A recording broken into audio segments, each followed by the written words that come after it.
Good evening, one and all. Thank you for coming to this second meeting of the month for Worcester City Council on November 18th, 2019. It is now after 7:30 p.m. Ms. DePaula, would you please call the roll? Mr. Ansel? Here. Mr. Bostancic? Here. Mr. Cavan? Here. Mr. Myers? Here. Mr. Sanders? Here. Mr. Silvestri? Here. Ms. Warden? Here. Should be noted that everyone's here and we do have a quorum.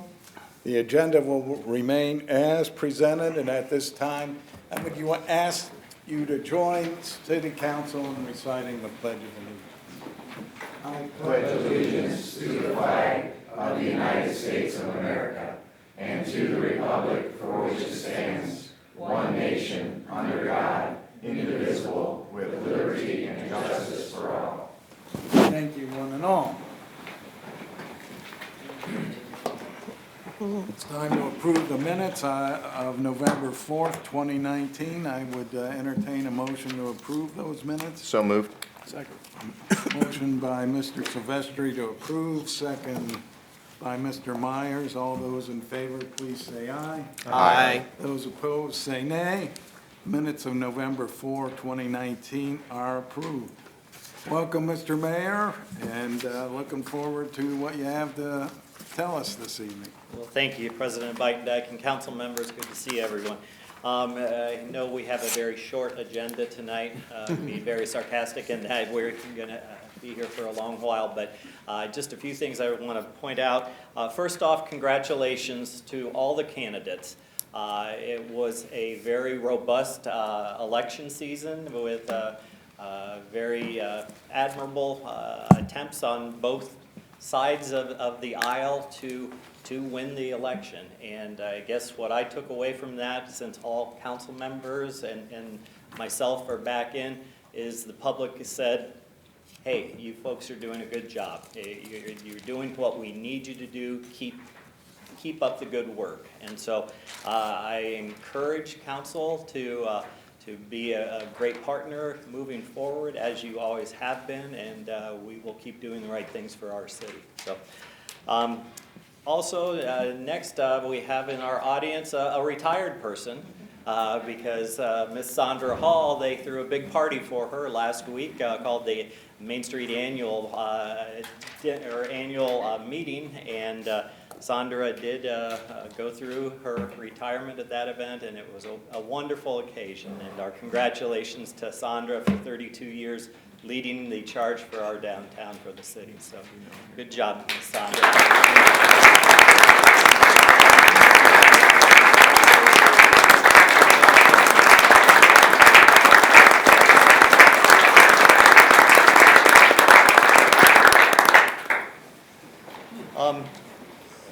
A very positive thing to report to you.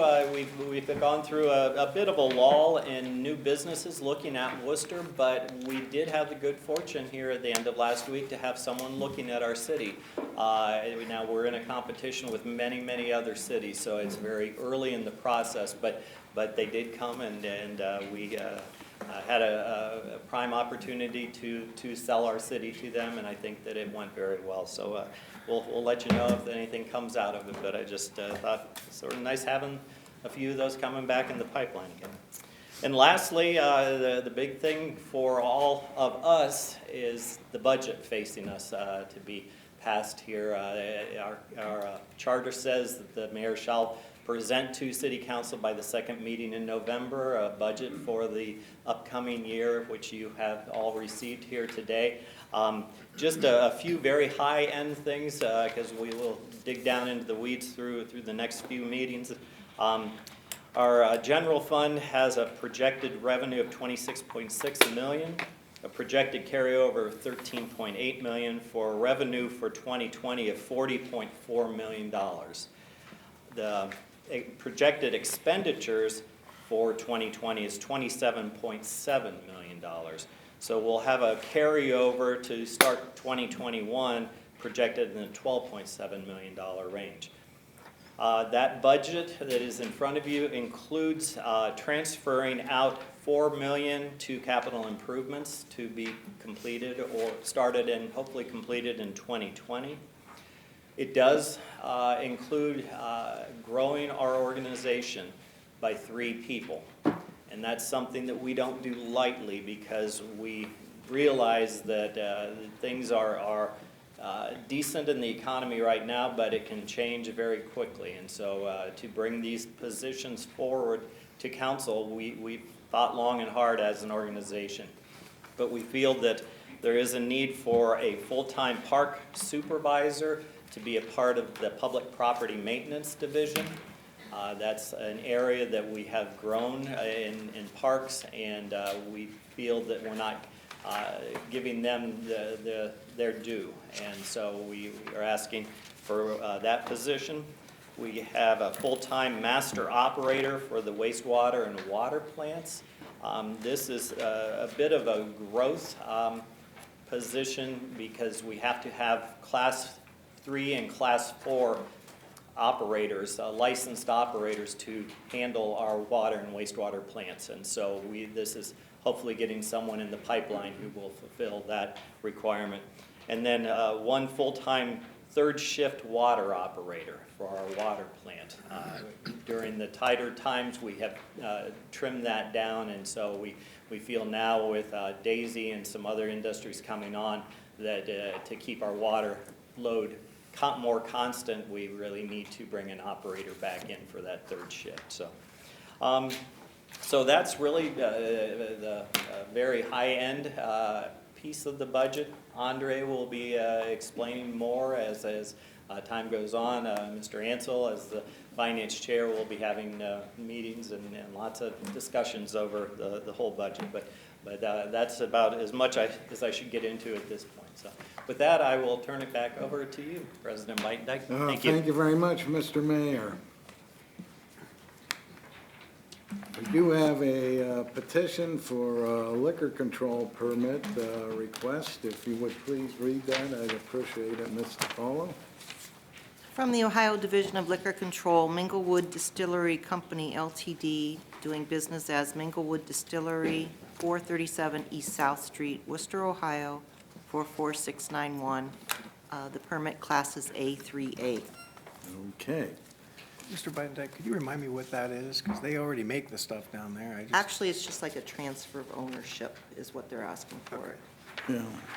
So they must have reorganized, which is why it's limited liability company.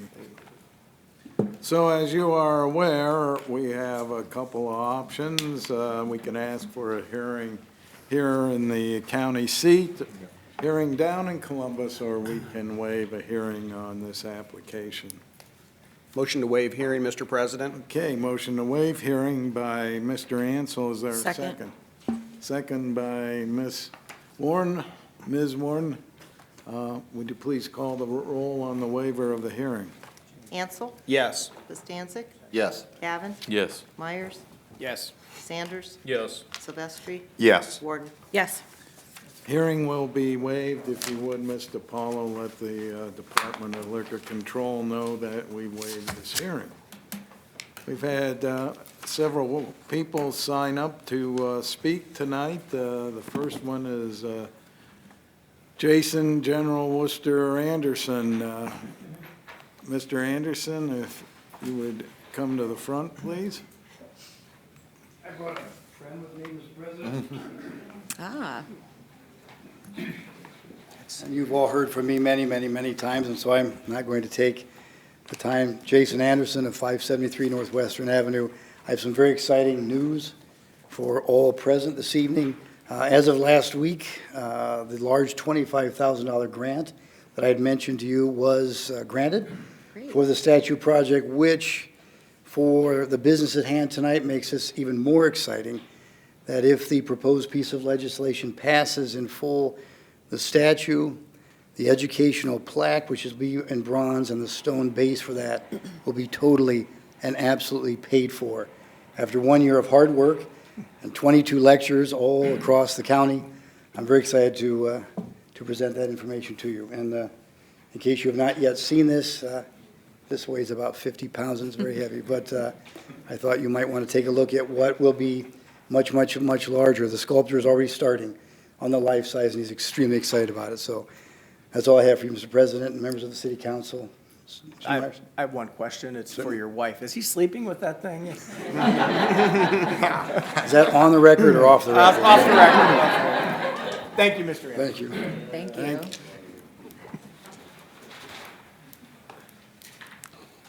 you. And we have Commissioner Rebecca Foster here.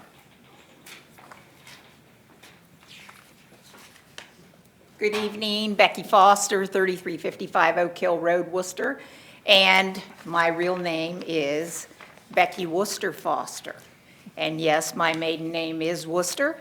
And with the help of Jason, traced my ancestry back to where my great-great-great-grandfather and General David's father are brothers.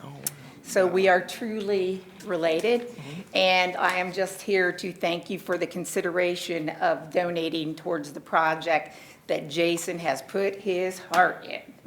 So thank you very much for consideration. Thank you. And I know Tom Stocksdale's here, signed up, but I'm not sure what you're talking about, because it just says resolution first, so. What? The first reading of a resolution that's on the books. I know. Which resolution, Tom? All right, if you want to. Sure, thanks. Again, Mr. Mayor and President Whitendike, we are honored to have us even considered for a resolution for funding to help the new event center, which I believe is going to be great for our community. We already boast we've got the largest junior fair in the state of Ohio with over 2,600 projects annually. And this year we broke a record at the fair, the junior fair sale, which many buyers sit in here, netted over $1 million, $1,030,000. So it's a growing concern. And this past year we're blessed with the opportunity to have a new event center. And that's why I'm here to thank you for the opportunity to be considered for funding. We feel it's a fit for our community, working with Mrs. Starkey, Worcester Chamber, downtown Worcester. When these people come to the events, they're certainly going to ask, where do we go eat, where do we go to stay, and that kind of stuff. So we really are pleased to be able to be a partner in the community and look forward to good times ahead. I'd be willing to answer any questions you might have.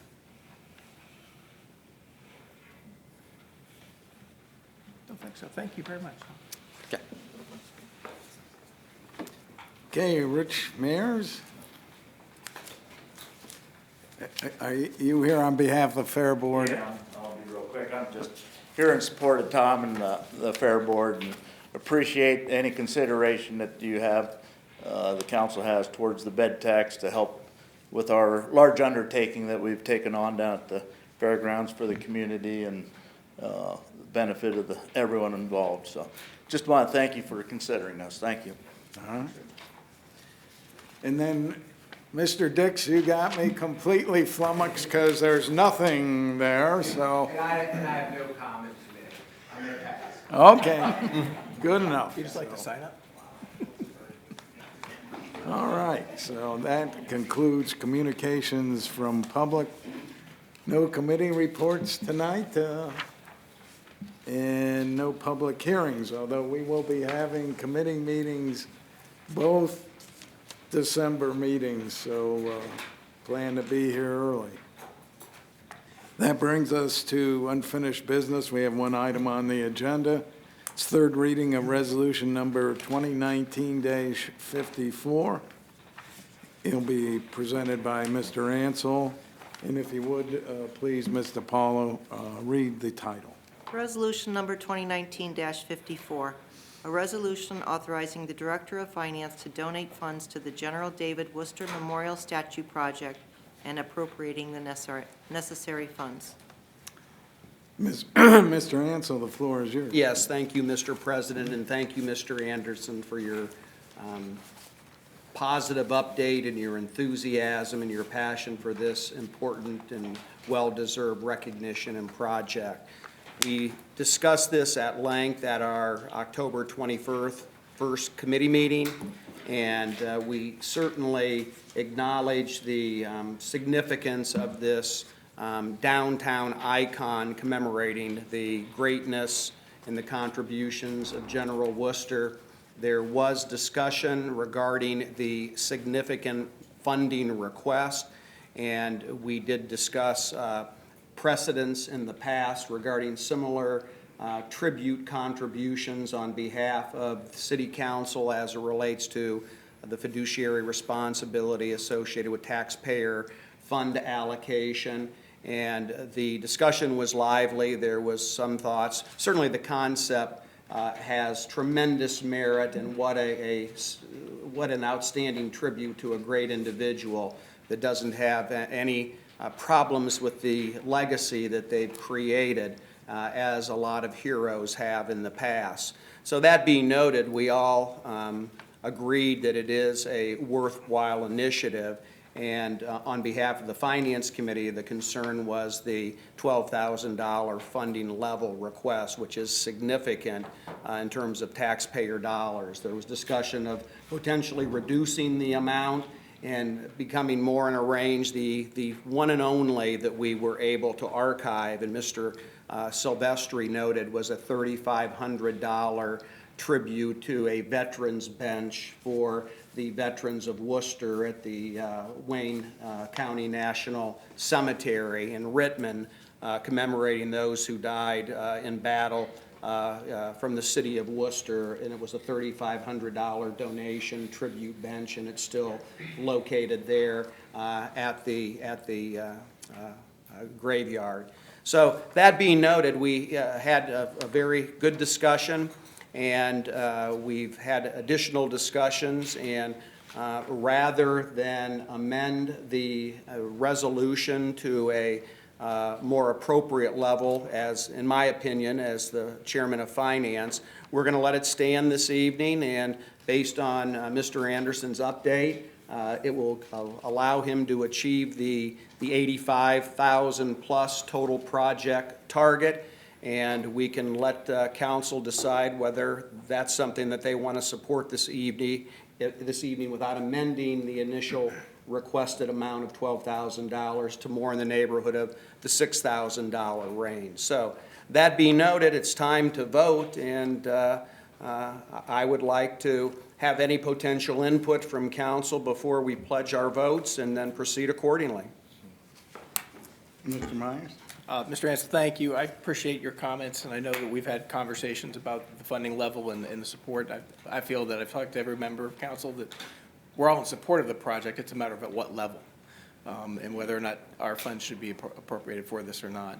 I did want to take a note that one of the things I've talked about was to amend some legislation, specifically the 1705-02, where the council would have funds available to support causes like this based on application. I think Mr. Sanders is interested also is reviewing that, and we'll probably be doing that hopefully yet this year or early next year. So I think in the future we'll have a definite set of funds that we can take applications and make good decisions on what's the best public use of those monies going forward, so that we have a way of mechanizing this. So that's my goal, to have that done by next year. Thank you, Mr. Myers. Yes, Mr. Bostancic? Thanks.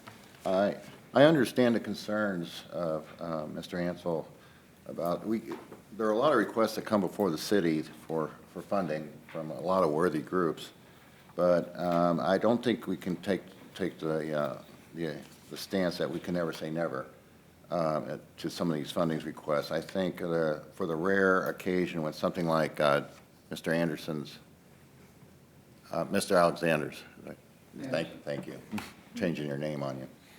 A request like this comes along, I think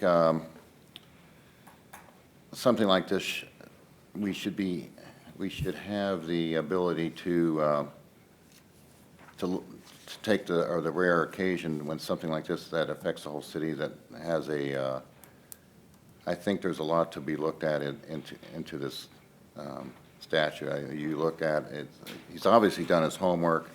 I mean, General David Worcester, there is no known statutes to him in the country as a standalone statue. He has obviously done his homework to the foundry that's going to do this, the artist who's going to make it, and I think it speaks to the whole city that something like this could possibly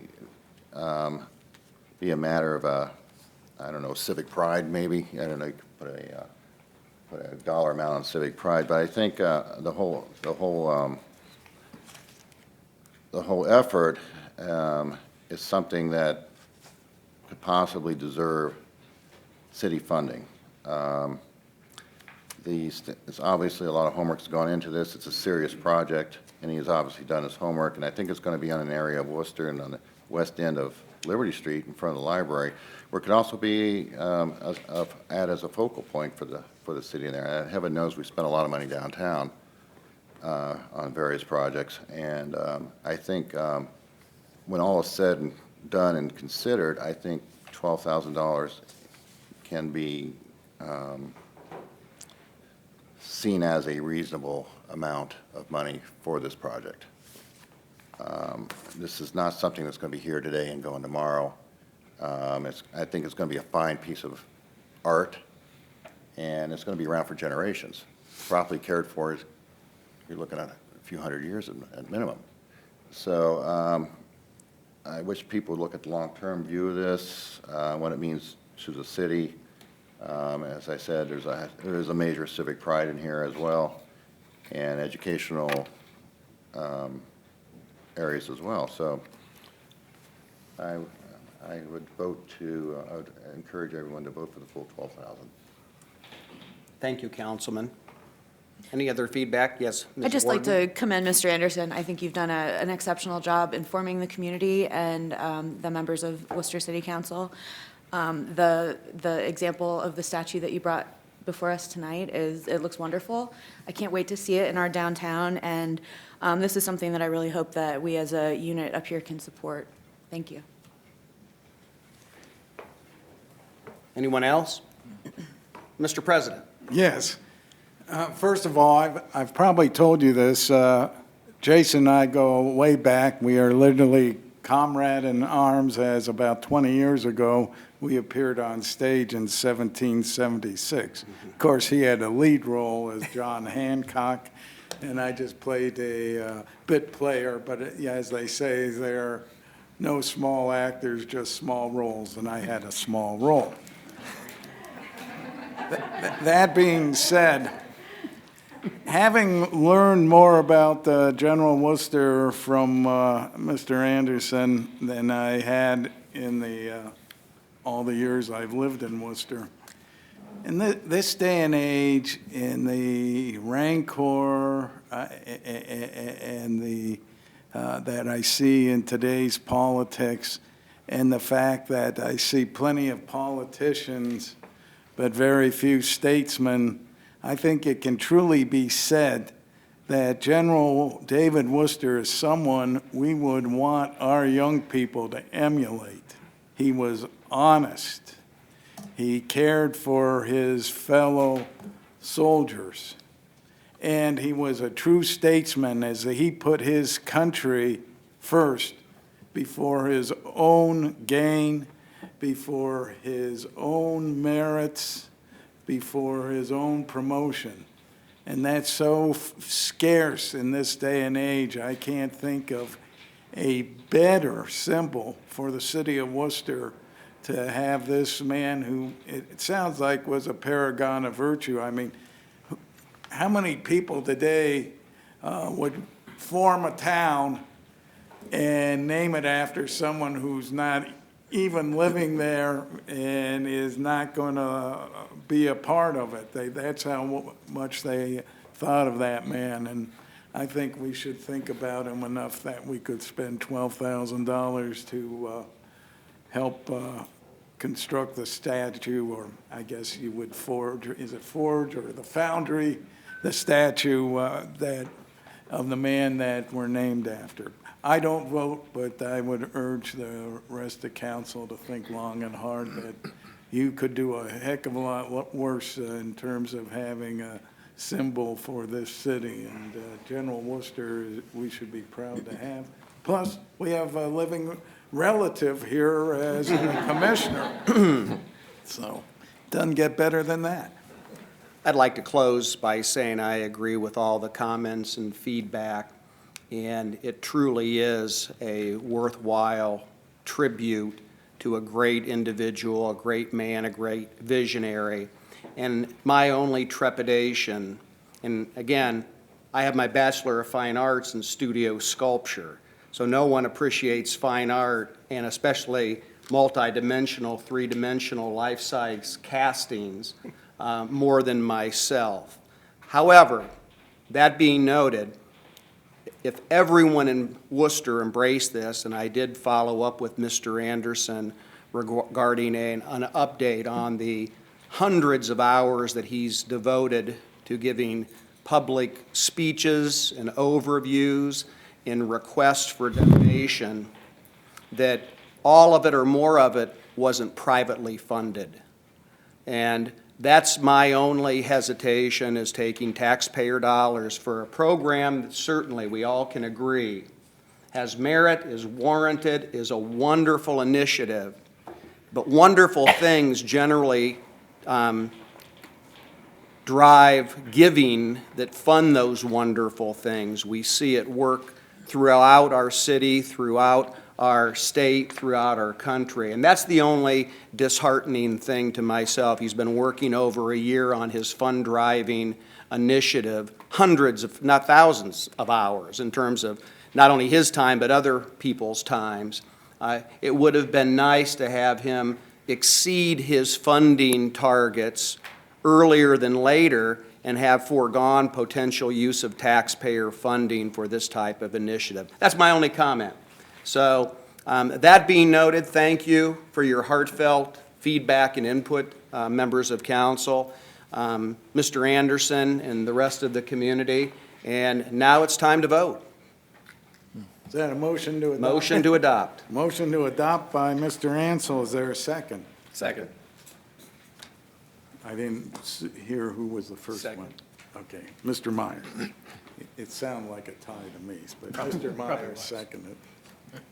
So, anything else? All right, seeing none, would you please call the roll on the motion to adopt? Ansel? No. Cavan? No. Warden? Yes. Myers? Yes. Sanders? Yes. Silvestri? Yes. And Bostancic? Yes. Welcome, General Worcester. Thank you, council, and thank you, Mr. Anderson, for all your efforts. Although I think as part of this is the members of council will want a photo op with you dressed as General Worcester in front of the statue of General Now, Worcester. do we get the small statue? Yeah, and the other thing, as an attorney, please don't poke yourself or anyone else with a sword on that little one. I was very nervous when you had that up there, but congratulations. I think it will be a fine addition to the downtown city of Worcester. That brings us to new business. We'll have the first reading of resolution number 2019-60. If you would, please, Mr. Paulo, read the title. Resolution number 2019-60, a resolution authorizing the Director of Administration to contract with Community Action of Wayne Medina Counties for the provision of transportation services for qualified participants. Okay, Mr. Myers, the floor is yours. I do see that this is slated for 3 readings, and I know many of the folks are here from the various agencies in support of this. Thank you, President Bytendike. You have before you a packet that's been prepared that provides you a lot of the numbers and history and background for this program. We've recently reviewed the success of this program and we appropriated additional funds earlier this year. I am going to ask Ashley Hirschberger to come up and tell us the highlights of the program. If we have some kind of consensus, we would like to try to pass this evening. If there's questions or anything you need to look at further, let me know, and we can leave it on first reading. But otherwise, I would intend to vote on it this evening if possible. Thank you. Thank you, Mr. Myers.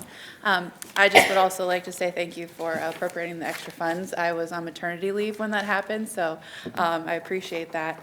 I do have with me tonight members of Community Action, Don Ackerman. I said that right, not Ackerman, Ackerman.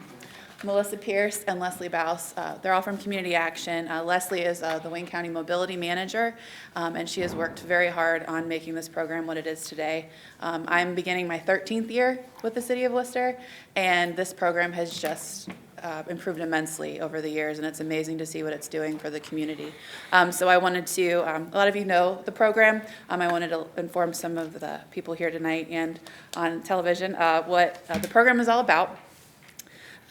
The participants of the program, they have to meet certain requirements. They have to live within the city limits of Worcester, have to provide a photo ID that proves their identity and their home address, as well as provide proof of low income status, or be 62 or older, or be a veteran, active military, or provide proof of a documented disability. And this is something that has changed.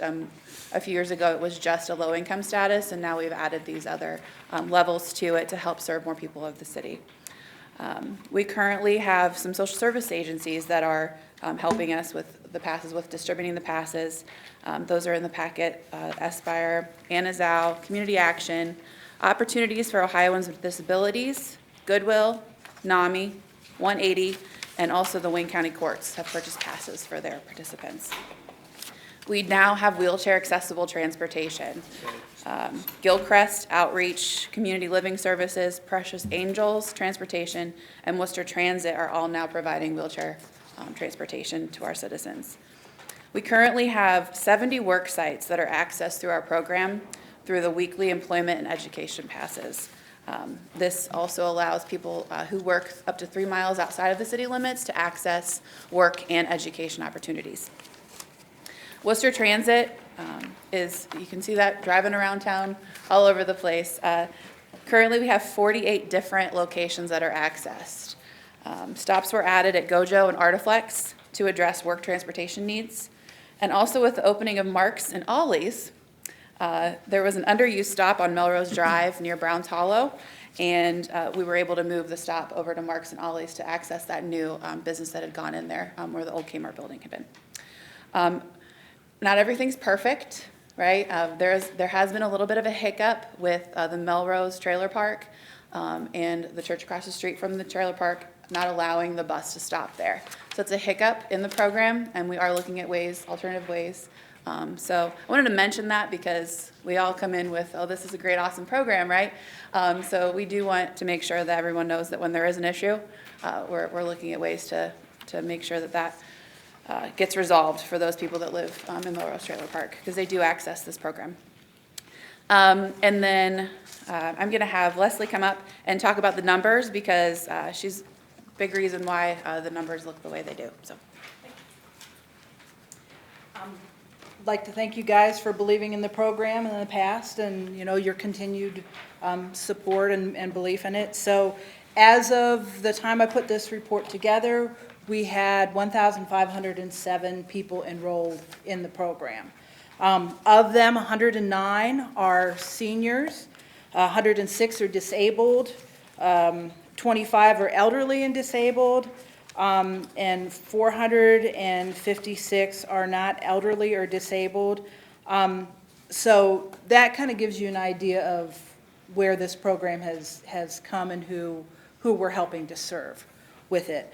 As of September, we had provided a total of 59,991 transports, and kind of extrapolating from the data and projecting it, we're estimating that we'll provide about 79,989 transports with that. And that's both using the PASS program, where the people can get door-to-door service, and using the Worcester Transit. The Worcester Transit, with the addition of a second loop and extended hours, has really grown tremendously. And we're just really happy that they're able to get people to work, to the doctor, to needed appointments.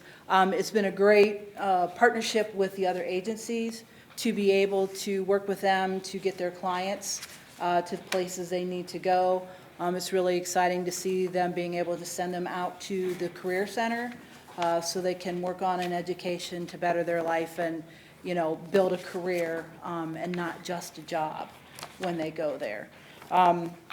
So that is one of the cool things. And talking about the work passes, so as of October 31st, 2,387 work/education passes were used, and 724 of those were for outside of the Worcester city limits.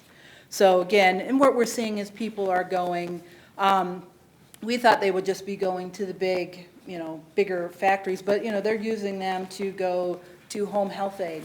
They're using them to go to Rural King. They're using them to get to McDonald's. So there's a variety of jobs that people are going to. But in the end, they're able to get out and access it. And it's really important, too, for the seniors. We're seeing that they get to, they socialize when they're on the bus, and they get to meet people and build those relationships that really, really help with that. Just in kind of following up on the other partnerships we have with agencies, what we've been doing with the Boys and Girls Club has been really great, too. In the past, you've been very gracious to allow assistance to pay for part of the cost of the transportation to their summer program. So that gets a number of youth to that program, which is really important for, you know, helping them become better people and, you know, be contributing members of our society. So Ashley, do you want me to talk a little bit about the proposed?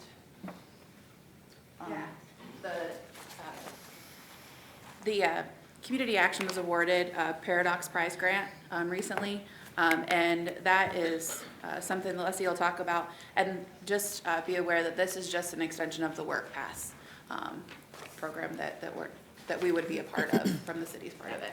So we participated in, you know, a call for grants through the Fund for Our Economic Future. So this was, you know, Northeast Ohio, and actually pretty much all of Ohio was eligible for this. And we were awarded a $100,000 Paradox Prize grant. Congratulations. Good.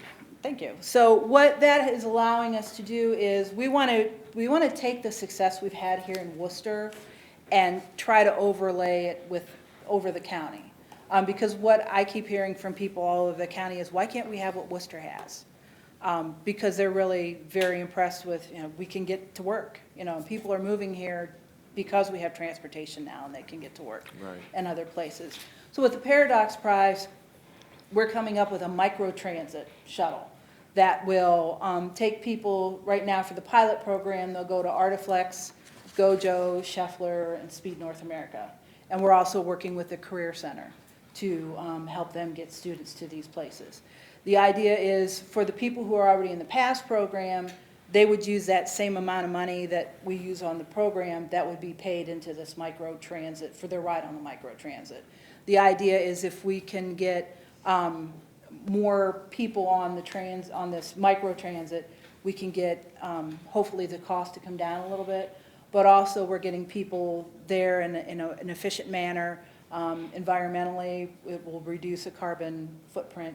You know, so we want to make it, you know, just a positive experience. We want to draw in those young people who are more, you know, maybe more intent on that, not wanting to own a car. So they, you know, want to use this microtransit. And we think that it has an appeal for making, you know, Worcester and Wayne County an attractive place to come have your business. And that, so we are looking at launching that on December 9th and, you know, going from there. Great. So is there anything else, Melissa? Thank you. Just briefly, the whole idea behind the Paradox Prize is to be able to go countywide with workplace access. And what we're doing is we're bringing, opening opportunity for people who can't even apply for better paying jobs. Through this affordable ride, they'll be able to work at all the manufacturing jobs and other jobs that are available. So we're starting slow, and basically it'll be a countywide system, but we're bringing people into the Worcester businesses throughout the county to work here. And then once it is further developed, we'll be able to extend it countywide. Part of the grant is used to buy software to allow for efficient routing, to be able to drive down the cost of filling a van, and then, you know, if you fill that van, the cost of the ride is much lower than it would be otherwise. Right now, we're driving down the cost to the point where it would be about the same as the cost to drive, like, take a cab anywhere in the city. But you'll be taking the microtransit. And so, you know, this is an opportunity to allow people better quality of life. It is modeled after the success we've had through your program, and it's a real investment for the entire county. And we're hoping that we can continue to grow it and, you know, make sure that people have access. So, thank you. All right, so does anybody have questions for myself or anyone here from Community Action? Anybody have questions this evening about the program, or? Just a comment, the need has been here a long, long time. And I'm really pleased that you guys have really stepped up and taken it on. Hopefully we can get some buy-in from the county as well. It sounds like it's going just swimmingly. Thank you. Yeah, thank you. Seeing no further questions, thank you very much. Thank you. Ashley? Thank you. Seeing no, is there any additional, well, I got to move for, suspend the rules to move this to third and final reading, please.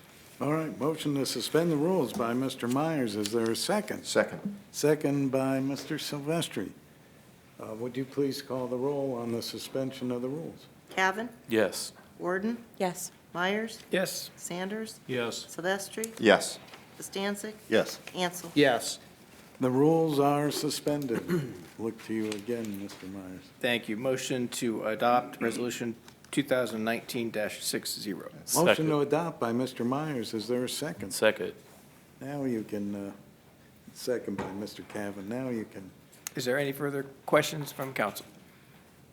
Yeah, Yes, Mr. Sanders? the amount that we're asked to support here, what is that percentage-wise in the overall total cost of the operation of the program?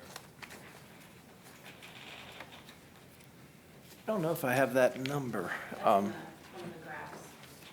Is that in there? Are you speaking about what passes the cost compared to administrative? Well, we're asked to approve $600,000. How much of that 600,000, I mean, what percentage of the overall operational cost is that $600,000 providing? Well, you mean the participants pay a piece of every ride, so we're paying a piece, so we could have to do the full cost of every one of these rides times the full amount. I could do the math, but, so 72,000, whatever that number was. I mean, I will say that the ridership, that we're paying for ridership, that cost is about 75% of what we spend on this program, because there is such a use of it. I think our admin cost is, you have that right there. Yeah, so far this year, our passes have been $307,000. Administrative have been $43,000, and the mini grants are $900. And then we've got the breakdown for previous years there as well. That's in, after the written summary, that's this next page on the back.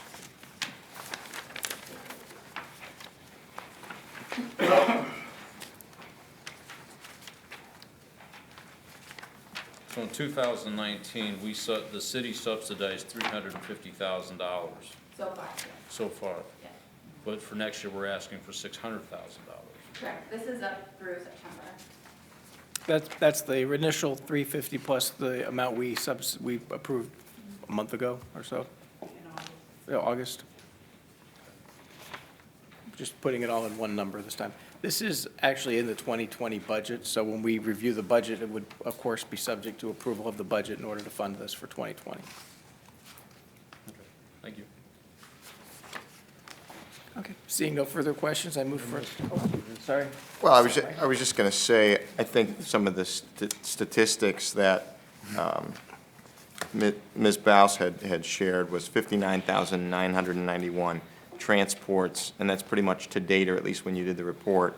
And you're projecting just under 80,000 for the year, 79,989, right? So if we have an 80,000 transport year, what percent over last year is that for annual transports? From last year, we provided about 40,000 rides. Okay, so that's my 32,183. 32,183. So that's my point, is this program has exploded and more than doubled. We're on track to more than double our transports or our ridership in 2019, right? Right, and I think, talking with Eric Schwartz, the trooper who's at the transit, and looking at the numbers, we feel that in 2020 we're going to even out, that we've sort of plateaued there. So that's what our thought is that we'll see a little bit of growth, but not anything like what we've seen in 2019 and actually in 2018. So we're hoping that we hold steady at that. And I think some of the points that Ashley brought out are great, because this used to be just based on income, kind of a low-income option or service, and all the statistics that you gave, seniors, folks with disabilities, people that are elderly and disabled, veterans. We've opened the program up, and I think it just speaks to the success of the need. We've set out to fill a need, and I'm glad it's being utilized. So. To your point, Councilman Silvestri, the total expense in 2018 was roughly $250,000, and that was for the 32,183 rides. Double that, and it's going to put you at that 600. It's more than double. Double would be 500,000. And the only trend that I think we should keep really close tabs on, we saw in 2017 the cost per ride was $5.06. In 2018, it went to $7.81. And then this year, we're tracking on at about $6.07 per ride. Now, before that, it was in the $3 to $3.75 per ride expense. So that's something we have to be very, cognizant of in terms of maintaining balanced activity on rider usage and concentration. We don't want the buses running long distances with minimal riders, because then your cost per transport is going to go up exponentially. So just stay cognizant of that. That's going to be kind of your telltale indicator. Growth is nice and positive service expansion, but keep the value proposition where it needs to be and manageable. Yeah, and some of that change is because we're increasing the number of wheelchair rides. I saw that asterisk. Yeah, and that's what drives a lot of that difference. Sure. Right. Mr. Ansel, that's a good point, but I will point out that when we added handicap, those subsidies are higher because of the time. That's what she just said, yeah. I understand that. Explain to me again, because I only got public school math skills. Where's that 600,000 come from?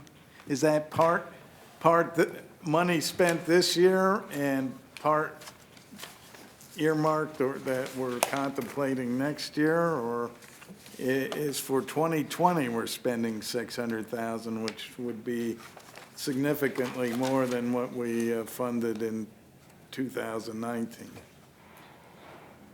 Well, Ms. Hirschberger, explain it to me like I'm an 8th grader, would you please? So right now, we're at $350,000 for up through September. We have 3 more months to go. And we will exceed $500,000. So we'll be between $5,000 to $600,000 this year by the end of the year. So by budgeting $600,000, I don't want to come back and ask you for more money. So you're planning to grow 20% next year, Trying, yes. and that'll be at the 600,000 mark. All right, so the 600,000 is for next year, although we haven't even had our budget yet for 2020. Sure, yeah, it's a budgeted amount in the budget that we submitted from the department, so. Correct, it's in the, it'll be discussed again when we review the budget. Right, but right. It just kind of seems like the cart's before the horses. We haven't even discussed the budget, and now, we're asking Well, and maybe I could shed some light on that. I think part of what we've done over the past few months is pull some projects forward that we wanted to get a jump on, and we wanted to give the Director of Administration the authority to contract or to put out to bid certain jobs. And I see this as the same thing. I mean, we want to enter into a contract with Community Action Wayne Medina, right? So we want to make that decision now so that we can move the project forward. But Councilman Silvestri, I will, to President's point, we have 2 more readings available. We're going to have a budgetary work session and then a voting session, hopefully by the 15th of December. At that point in time, these could coincide, and if we approve the budget and we approve the Community Action Initiative, they match together at that point in time. But right now, it is putting the cart in front of the horse because we don't even have the final appropriations agreed upon or approved, voted. Yeah, I'm not against the program. It's just procedurally, for some With guy you 100%. that likes procedure, it's a little hard to wrap their head around, or my head. Mr. Montgomery, would you lend some clarity, please? We do like to make sure council has the ability for 3 readings. There's only 3 readings left in the rest of the year. So unfortunately, some of these things have to coincide with the budget, so that we can actually enter into a contract immediately after the first of the year. It's right after the budget is approved, so that they have a contract. Otherwise, if we didn't and it went 3 readings, we would be a month into the next year, and they wouldn't have a contract for that month. Right. So But we have that here in this case. We've got plenty of time. We don't have to vote on it tonight. Correct, that's what I'm saying. It Correct. just allows for But that. the reason that it's on the agenda this evening is in order, if we were to need it to go 3 readings and still have a contract, so. That makes more sense than, at first blush, it looks like they're asking for the money now, and it hasn't even been appropriated. Now I get it. See, Mr. Montgomery could bring it down to 8th grade level.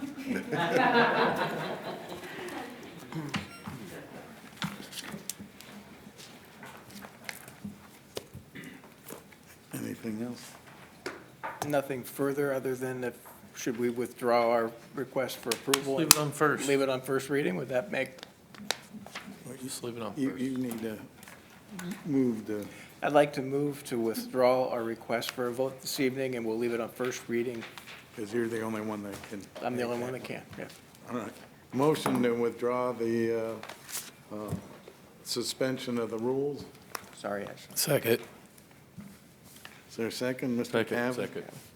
You please call the roll on the motion to remove the suspension of the rules previously voted on. Cavan? Yes. Warden? Yes. Myers? Yes. Sanders? Yes. Silvestri? Yes. Costancic? Yes. Ansel? Yes. All right.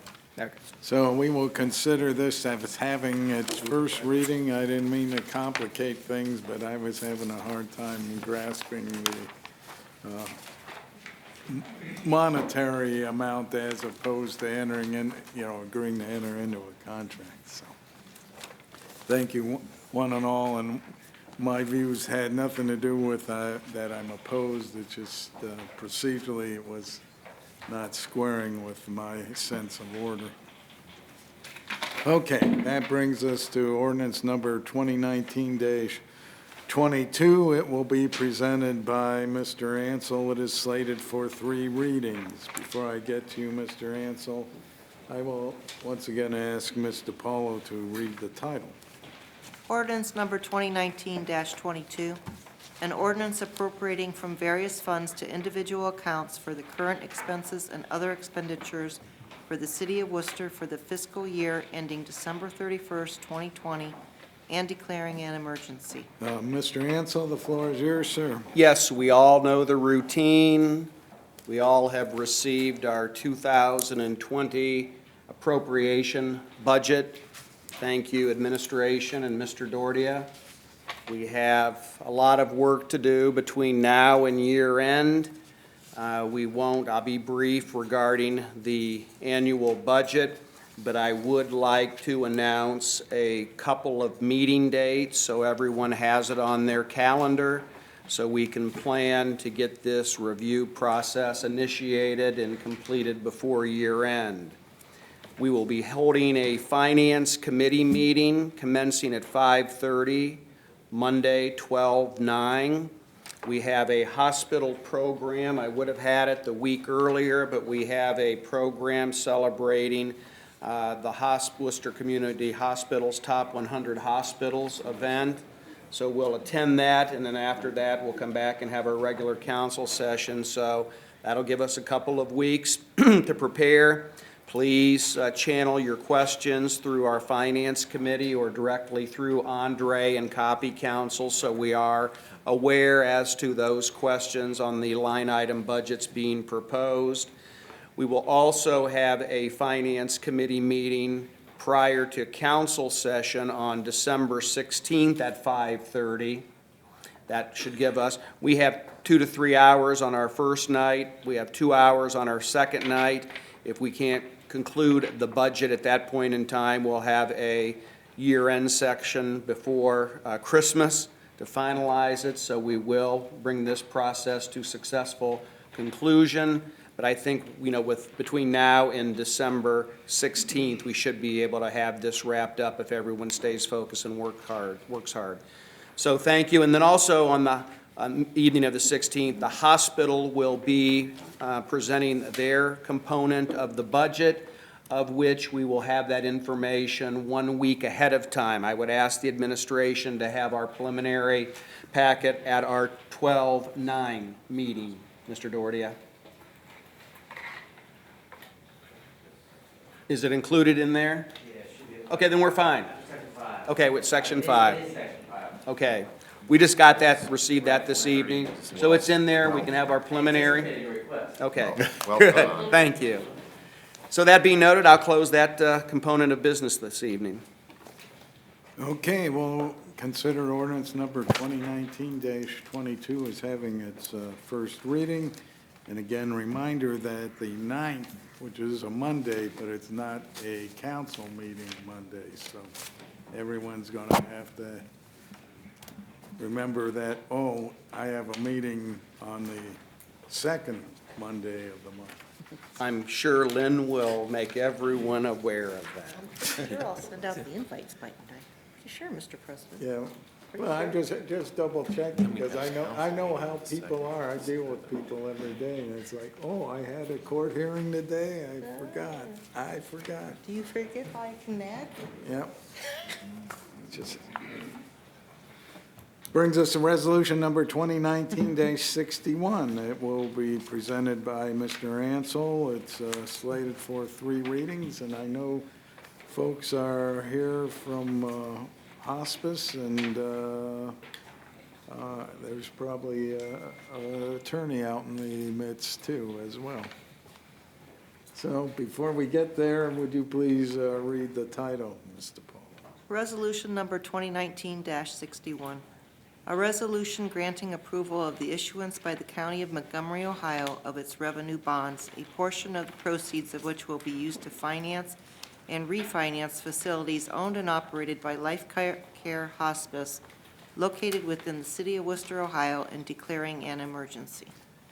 Mr. Ansel, the floor is yours, and I do note this is slated for 3 readings, but not necessarily required to go 3. I'm hoping we can receive or get approval on this evening, because we are familiar with this type of bond financing initiative. Mr. Ansel, I believe we have to have a public hearing. I'm sorry, it'll be the next one, I'm sorry. So it'll be the second reading. I saw Lynn's note to me, so thank you for that clarification. This is a similar initiative that we're regulated by the state and the feds to approve it at the municipal level, i.e. Worcester, similar to the Westview Healthy Living Bonds. And I highlight for council's reference The city's approval of this bond financing initiative will have no impact on our debt capacity. No city funds are at risk, and we assume no liability associated with this bond financing. However, they have to have our municipal approval to secure the affiliated Ohio Hospice located in Montgomery County will be issuing debt for the Ohio Hospice on behalf of Life Care Hospice in Worcester, as I said, similar to what we did and approved for Healthy Living.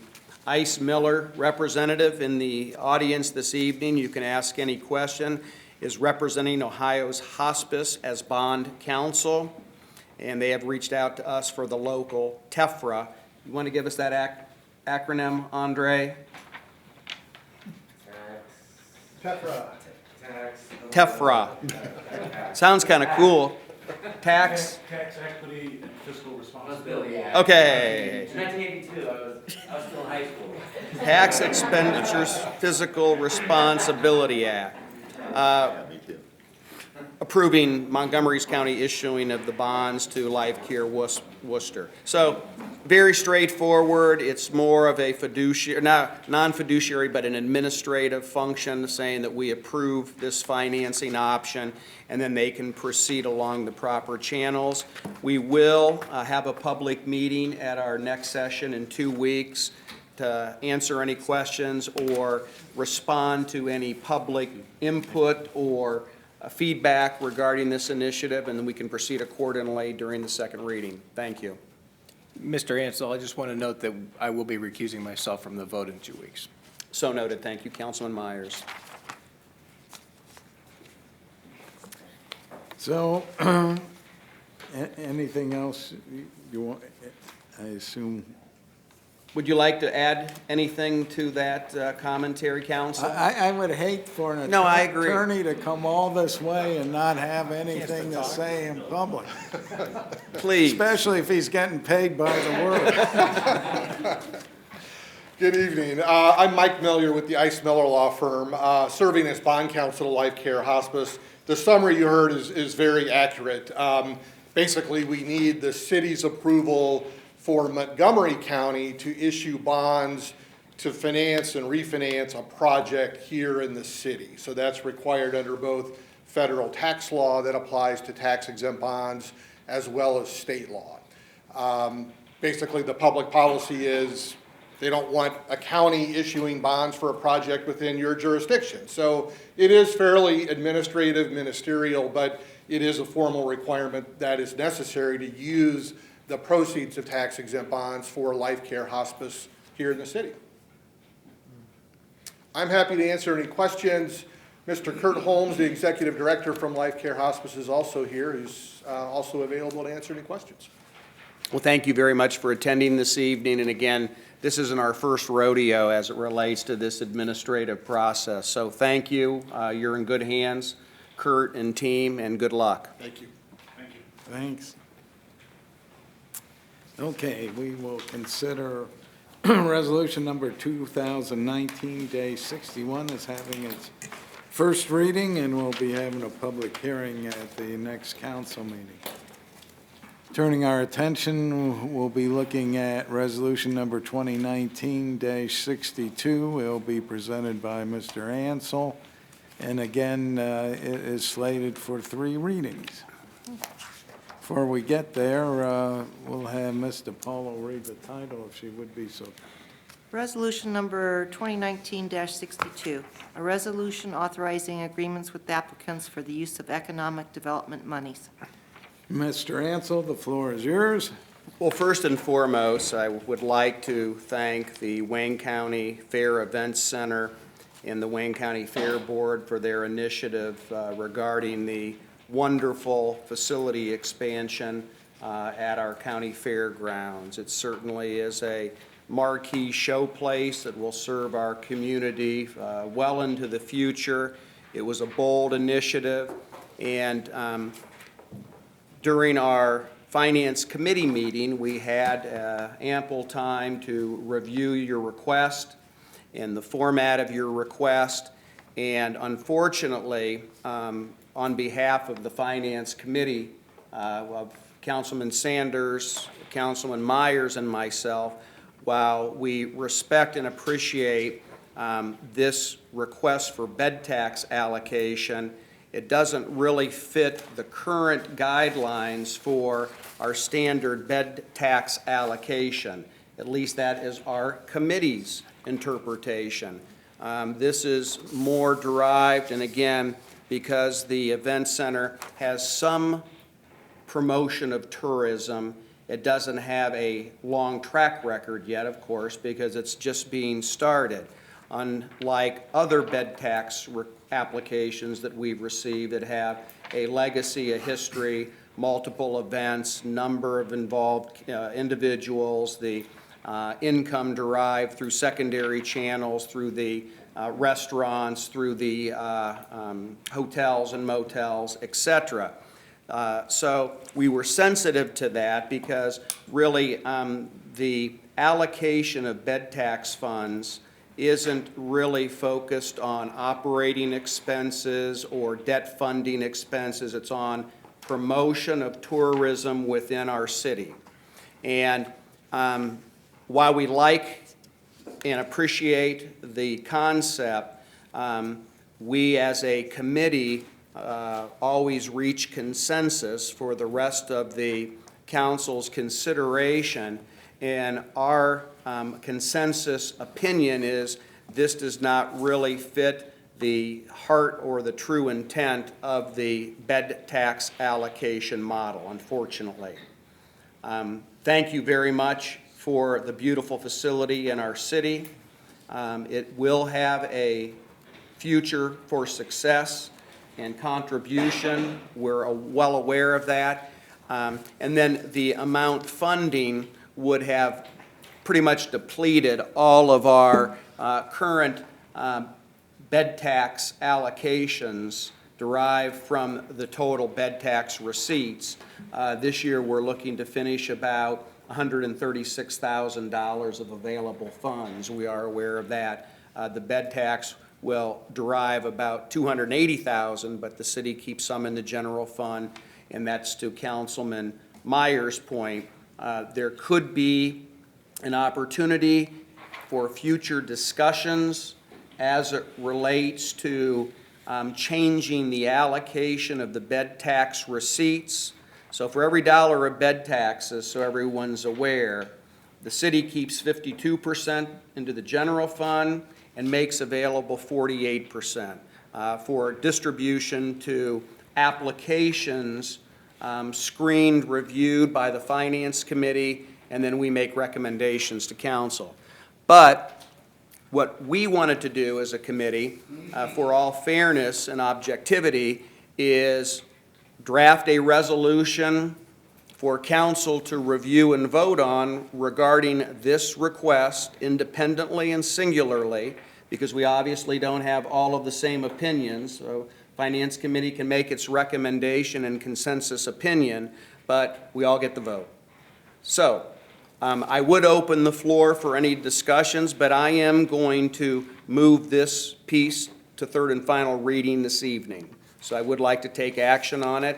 Are there any comments, feedback, questions? You're going to do that, make your motion. Make my motion. Please. Mr. Ansel moved to move this to third and final reading. Is there a second? Second. Second by Ms. Warden. Would you please call the roll on the motion to suspend the rules? Sanders, Yes. Silvestri, Yes. Warden, Yes. Ansel, Yes. Cavan, Yes. Bastancik. Yes. Myers. Yes. All right, the rules are suspended. Motion to adopt, Mr. President. Motion to adopt by Mr. Ansel, a second. Second. Second by Ms. Warden. Okay, now you can throw it open for discussion. Motion to adopt the recommendations of the Finance Committee or this piece of legislation? This piece of legislation. You always have to vote on a motion in a Right. positive, Oh, okay.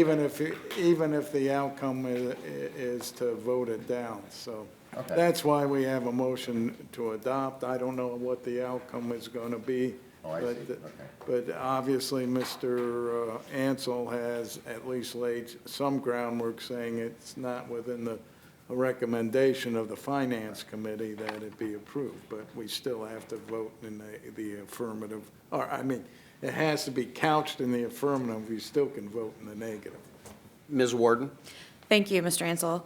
I agree with everything that the Finance Committee found. I would just like to encourage the members of the Fair Board that are here this evening to pass on the information that, apply again in the future. I think it will be more beneficial for you to have some history under your belts in terms of how much of a benefit this really will be, and I believe it will be for our community, but I think that that'll be really beneficial during the application process. Thank you. Mr. Ansel? Mr. Myers? My understanding in our conversations is voting this evening for this, rather than tabling it, would allow resubmission and potentially under new guidelines if we were to change the ordinance 1705-02 to allow for this type of application for bed funds in the future. Is that what you're thinking, is to vote on it versus to table it, or? Well, tabling, they would miss. I don't think we can entertain anything that would be Future. future. It has Have to be applied out. under the parameters as they exist at the time the application was made. Otherwise, you have other people out there saying, we violated equal protections. We changed the law to support the. Thank you, and I agree with you, Mr. President. And again, if the initiative of laws and ordinances is to review 1705-02 and make the allocation process different in terms of the funds available, that's certainly for consideration, but this piece needs to stand on its own legs, and we need to make the vote accordingly, yeah. Any other comments or feedback? Mr. Silvestri, please. Yes, I just want to make the comment that, our current set of applicants, and I'll say the applicants from last year, for example, work together in a collaborative manner to make some of these very difficult decisions a little bit clearer for this body to try to distribute funds in a way that is fair and equitable, and that really is the best for our community. So I would just encourage the Fair Board and all those involved with the project, specifically the Wayne County Fair Events Center portion of that, to consider reaching out to current recipients or historical recipients of these dollars, because I think the more we can collaborate and work together, the better it's going to be for our community. But I really appreciate you bringing this forward. It had been exciting to watch the momentum that the event center gained, and the huge donor that stepped forward at the end to really bring the whole thing together. And I think it was we're really a blessed community to be able to enjoy that. And I enjoyed it. My family enjoyed it. We went in and saw it at the last Wayne County Fair. So I fully support the project, and yes, I too would encourage you to stay at it, continue to provide vision for what your goals are, and collaborate, work together. And I look forward to the day when I can support the application. Thanks. Anything else? Seeing none, would you please call the roll on the motion to adopt? Sanders? No. Silvestri? No. Warden? No. Ansel? No. Cavan? No. Bastancik? No. And Myers? Yes. Okay, resolution number 2019-62 does not pass, and all I can say is look at things that might change, but also look at the ordinance and see what the ordinance says. And usually we support things that show what you're going to do in terms of advertising and promotion, in terms of trying to bring outside people from the outside of the city and county into Worcester. So I think you fell, in that area where we really haven't contemplated providing funding for strict operating funds. But if you had an advertising budget, that certainly would be something that this council can get behind. So, thank you all. That brings us to resolution number 2019-63. Again, this will be presented by Mr. Ansel, and it is slated for 3 readings. Boy, at budget time, Mr. Ansel is the greatest show on earth. So, before I get back to you, Mr. Ansel, would you please read it, Ms. DiPaolo, the title? Resolution number 2019-63, a resolution authorizing agreements with various applicants for the use of economic development monies. Mr. Ansel, I turn to you again. Yes, thank you, Mr. President. As we are all aware, we had 2 requests for bed tax allocation this year. We just discussed and voted on the first. The second one, which is always very thorough, very positive in terms of the events, the promotion, the overall economic impact of 3 organizations within our city that drives tourism. It's their number 1 objective. It's a primary focus, and that is Main Street, the Worcester Area Chamber of Commerce, and the Wayne County Convention and Visitors Bureau. And as to Councilman Silvestri's note, the collaborative approach is greatly appreciated by Worcester City Council. This would be a dubious and emotional process if you all went after these available funds separately. So this is my 12th year of engaging in the joint bed tax application on behalf of the 3 most accredited and accomplished tourism drivers in America. In America.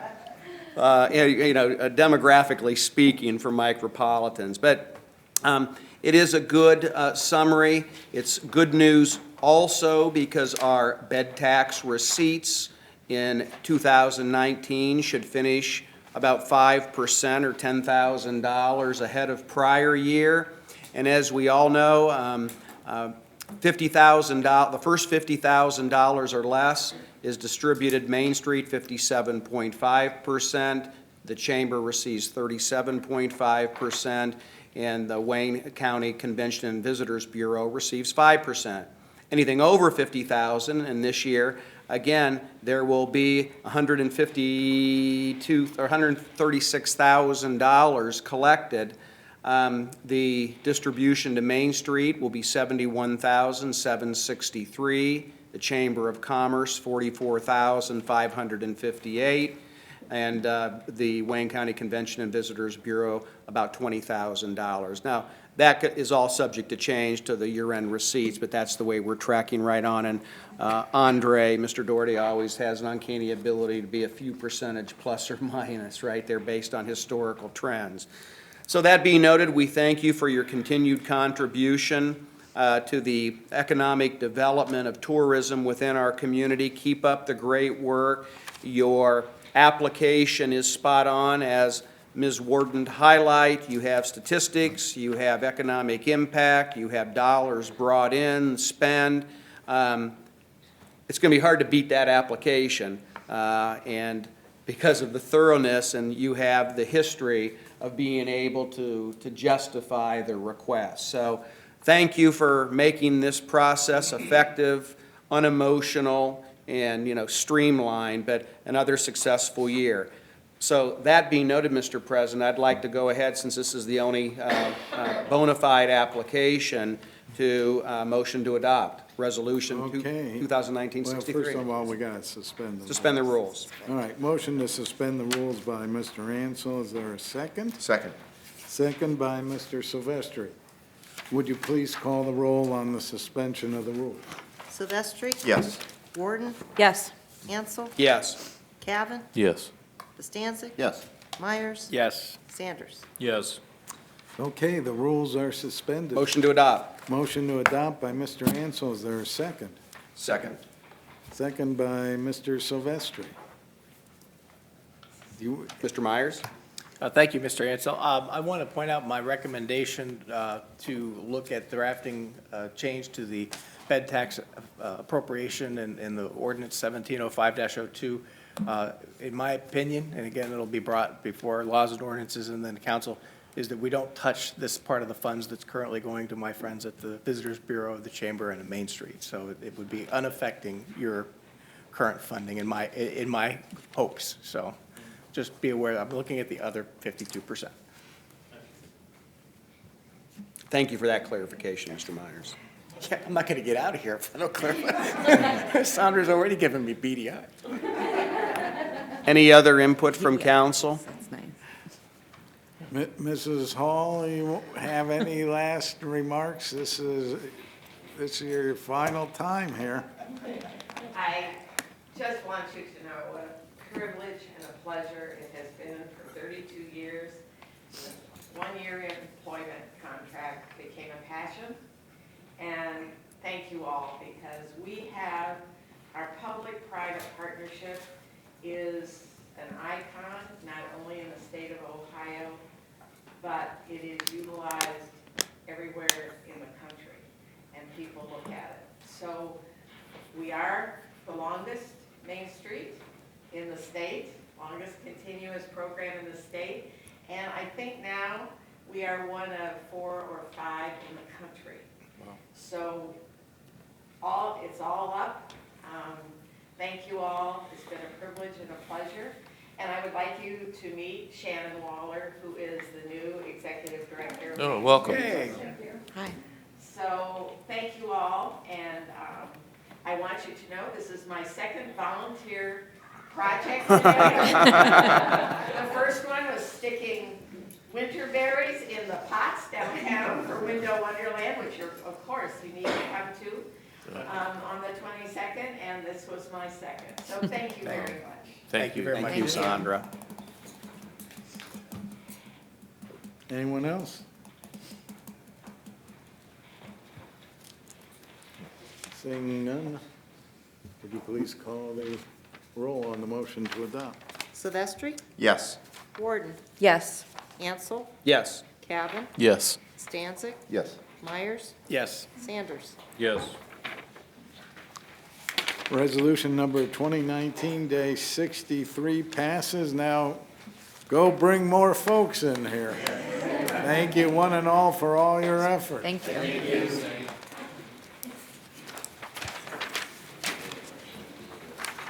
All right, this brings us to resolution number 2019-64.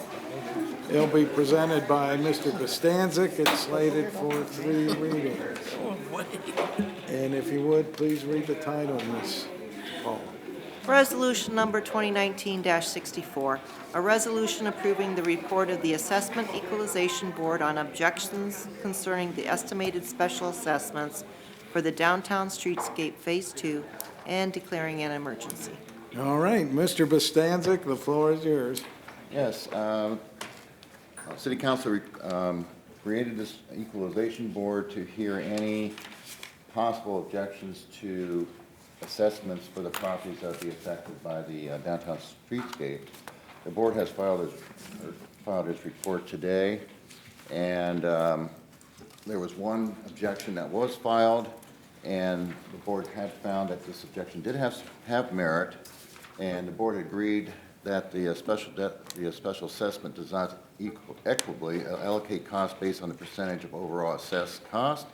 And as a consequence, I'm reading right off the report here, as you can. And as a consequence, no one property owner shall be assessed more than 10% of the total assessed amount of $117,661, or $11,766.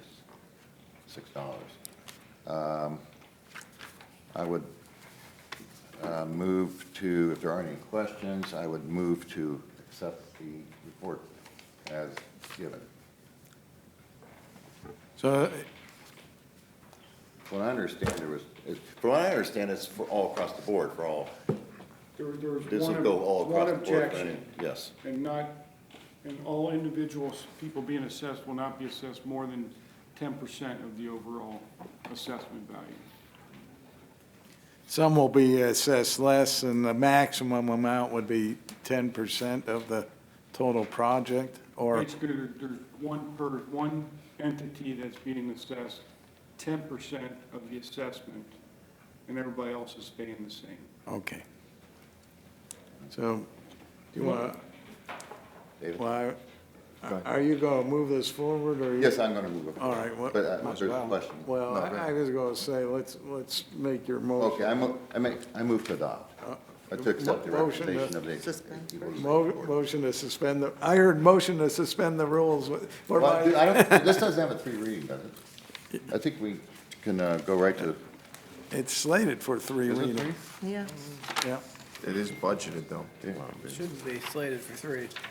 Well, we're adopting their recommendations, so that isn't a, That's not a budget, is it? Yeah. So we need 3 readings? Yeah. Okay, I move to go to third and final reading. all right, that's why we weren't communicating. You were on a different Different plane. plane here.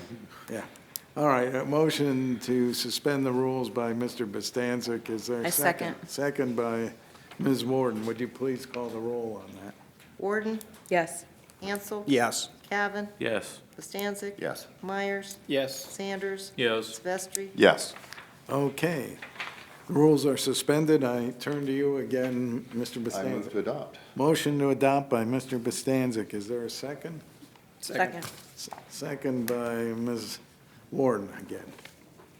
All right, I know Mr. Silvestri had a question, so I cut him off. So, Mr. Silvestri, the floor is yours. Thank you, Mr. President. I was curious to know, maybe I missed it, but what was the exact initial proposed assessment number for the applicant? It was, I think, 21,000, 21 plus. Okay. Most of the properties had small frontages, and this one particular owner's property frontage was a lot larger. Thank you. Anything else? Well, I'm just glad we had people willing to sit on the equalization board, because that's, can be time-consuming, and people aren't, this is a board people aren't particularly happy to appear in front of, so thank you to the members, Bob Metzi, Steve Webster, and Jennifer Reynolds, and recognize that Steve Webster was just voted into the Lacrosse Hall of Fame. Wow. Anyways, thank you one and all.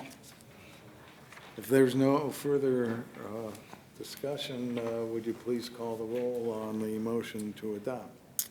Warden, Yes. Ansel. Yes. Cavan, Yes. Bostancic. Yes. Myers, Yes. Sanders. Yes. Silvestri. Yes. Resolution number 2019-64 passes. We'll be looking at resolution number 2019-65. This will be presented by Mr. Bostancic. This one is budgeted, so we won't require suspension of the rules, but we do require Ms. DiPaolo to read the title. Resolution number 2019-65, a resolution authorizing the Director of Administration to advertise according to law and enter into a contract with the lowest and best bidder for the Downtown Streetscape Project Phase 2 and declaring an emergency.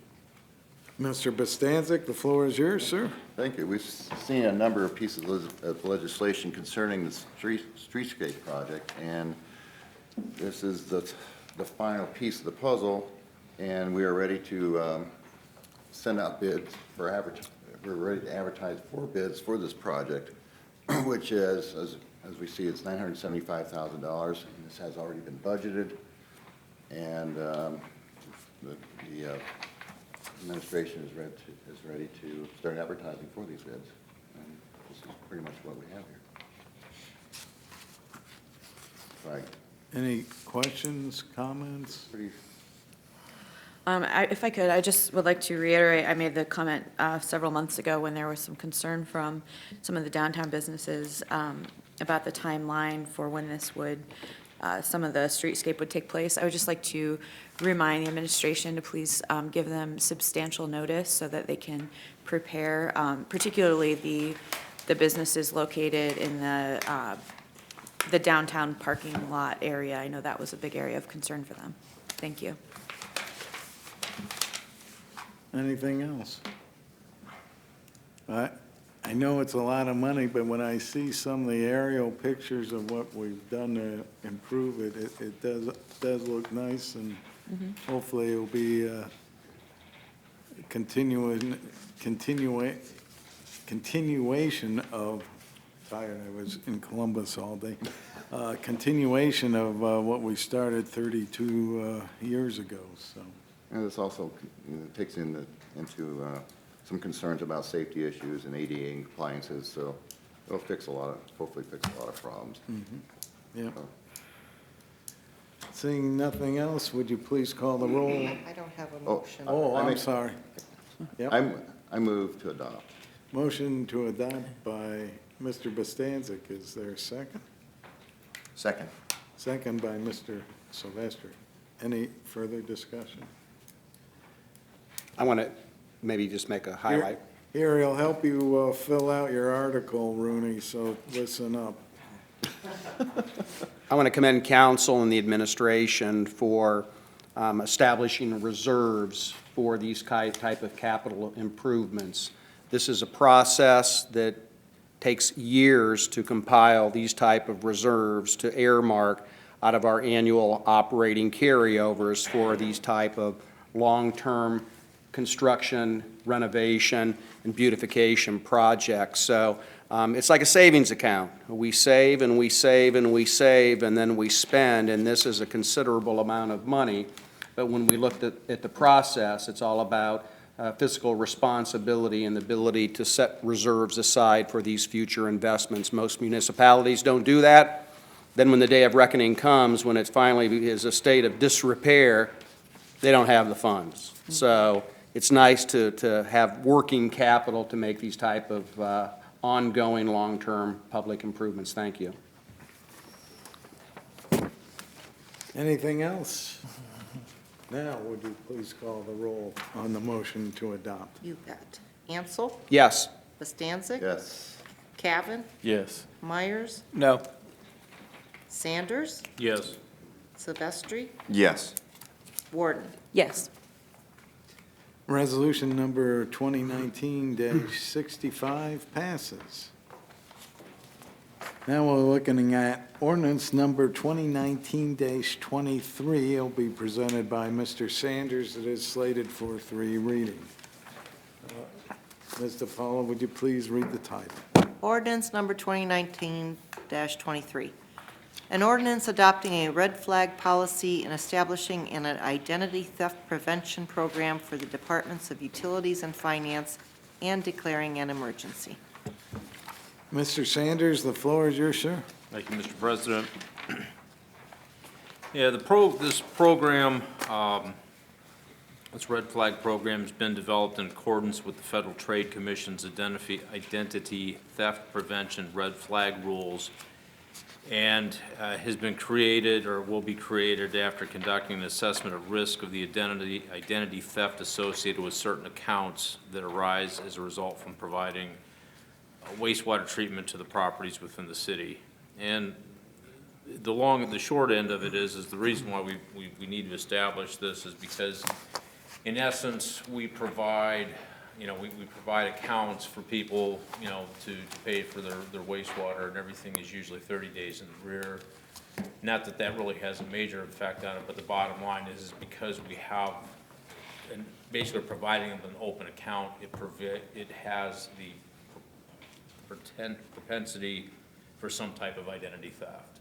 So at this point, we've got to protect ourselves. We need to try to protect our customers, our citizens related to this, and that's what I understand. Now, at this point, I'll turn that over to the administration if I've been grossly in error anything I've stated.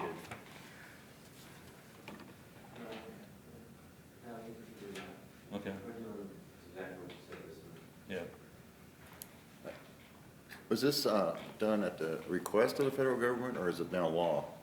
Or is it something they just suggest, or is this now federal law that we have to have this? It's part of the code of federal regulations. And Daryl will actually work with the law department to vet this as thoroughly as possible to see if we would qualify. We went under the assumption that we qualify since we do extend credit for 30 days to our customers. And this is a good practice that you're going to, also place to protect your two things, protect the consumer, or your customer, and protect the city as well. Added a little more effort on our part, but Is it going to change any way that you do your daily business, your daily accounts? this is more, we'll just do some casual follow-up, we'll do some identification some points, and then potentially some follow-up, but maybe a couple more forms. And people will have to come in person to set up accounts and show identity. Because we could probably do it from home. Let's start the first of the year. And the driver for that was the federal government. It wasn't anything you initiated. We don't have a lot of people that owe us a lot of money. Okay. I do have a couple of additional questions. So we're not obligated to fall in line with any federal guideline or to change what we do to be in compliance with that? This is a choice we're making? This is to be in compliance with the Federal Trade Commission. We're compelled to, or this is our choice to?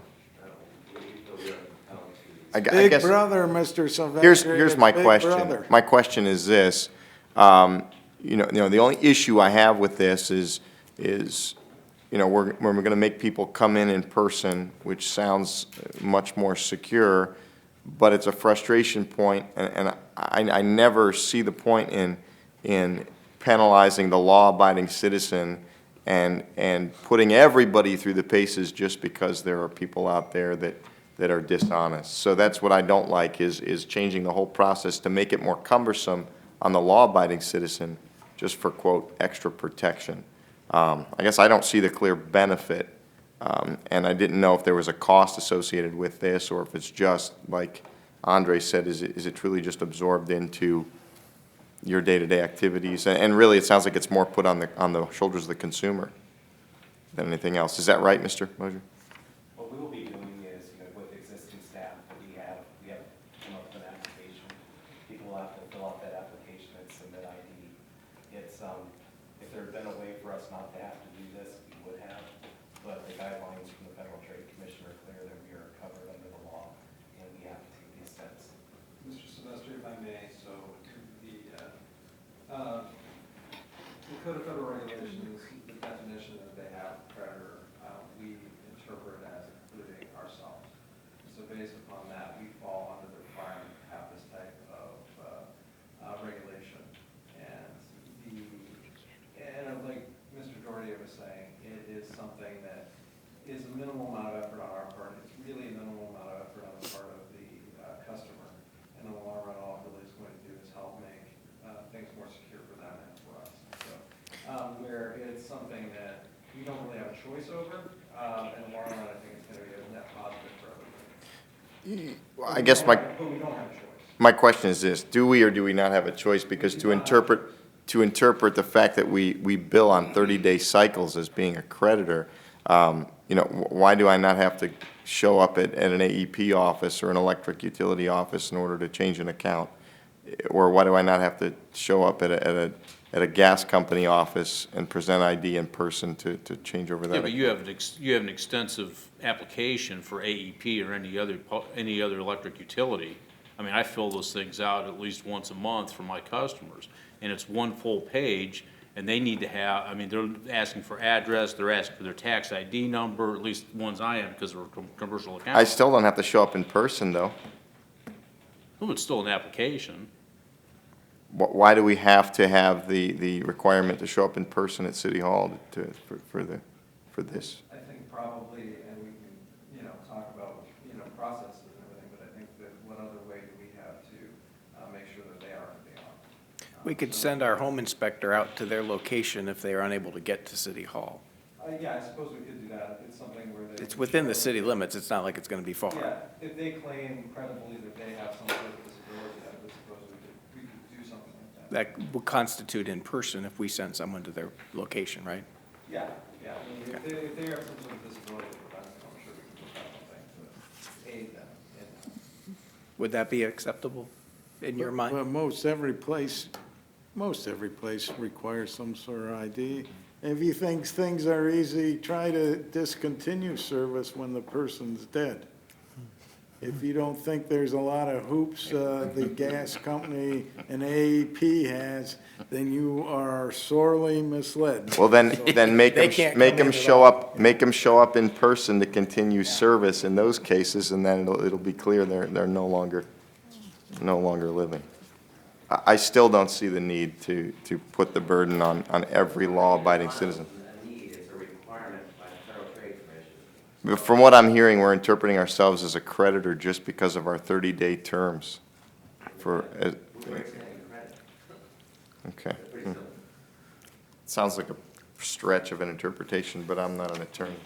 Agreement for Mr. Silvestri, people we're providing a service to provide fresh quality water to them. They are asking to have that service provided to them.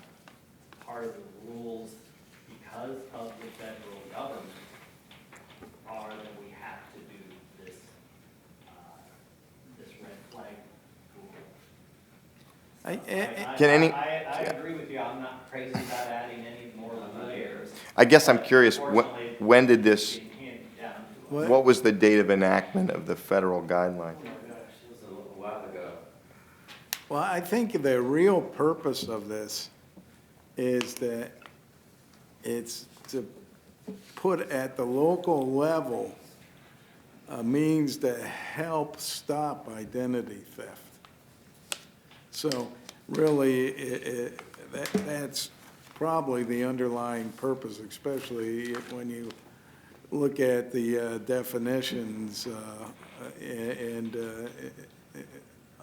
under Section I, that this is one way to keep people from using someone else's identity. Yeah, And isn't then it kind of like when someone puts the water bill in the kid's name? Hey, we're not paying that. Make the kid pay it. Hey, that ain't happening. Impinging on their credit. I mean, if we can keep someone from having their credit being impinged upon, you know, if you think it's inconvenient, you know, have your identity stolen and having to try to prove that you didn't take out all those credit cards or you didn't take out this water bill or sewer bill. It can have a significant effect as well, because if somebody to open a water account to pay and then not pay, what ends up happening is could be a lien against the property, there could be effects as far as, just numerous problems for them down the line, right? Even as far as legal problems, lawsuits. I guess how many breaches, how many instances of identity theft for water bills have we seen in the last year? Well, again, that's not really the issue. The issue is that we are required to do this by the federal government. So where there may or may not be a lot, the thing is, overall, it's a good thing, right? But it's also something where we don't have a choice. So we can say that we don't like it. We can say that it's inconvenient. We can say we wish it was different, but we don't have a choice. So that's kind of where we're at. By what date are we required to be in compliance? Does anyone know? I would have to go back and look at that. Okay, I'd be interested I in think it. that what happened, I think it was passed a while ago for private businesses, and then somehow it got interpreted that, well, this is now applicable to municipalities. Yes, and other municipalities are interpreting it the same way. It's a lot easier to adopt it than all of a sudden have the FTC impose penalties for failing to comply with their regulations. I don't think there's anything wrong with being proactive anyway. I mean, society's identity theft is so prevalent that unfortunately we have to do these things. And it's better to do it now than have a problem later, and then people start asking, why didn't you do it sooner? Yes, and I know there are other government utilities that require it. I know, for instance, if you open a new utility bill in Stark County, for instance, where I've done that in the past, they require you to go and do that. Right.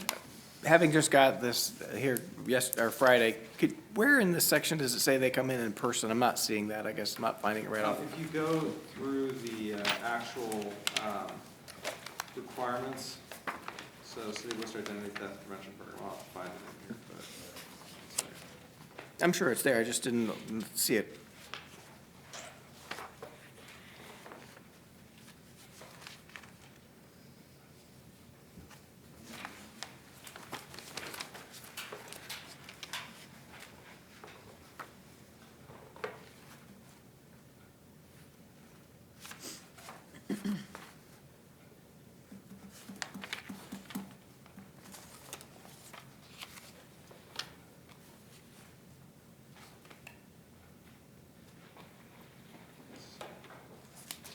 I don't see that either.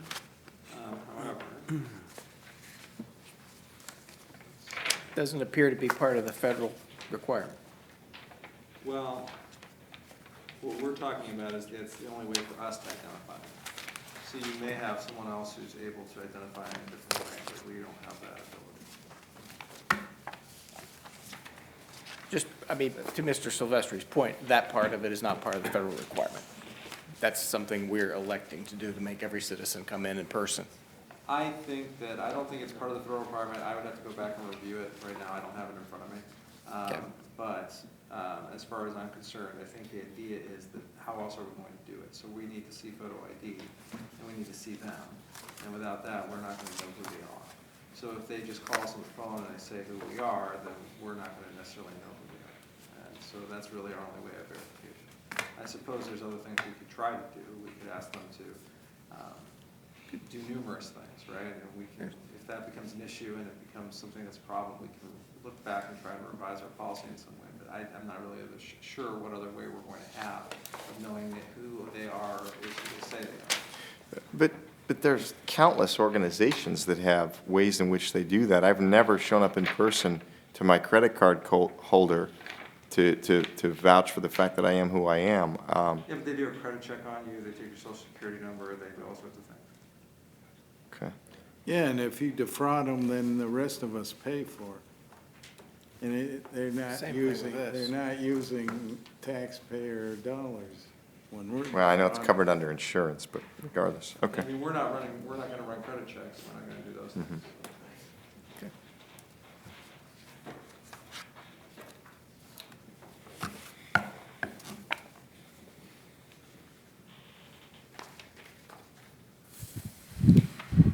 You want to keep it on first reading there, Mr. Sanders? Yes, we'll just say that we've had first reading this evening. All right.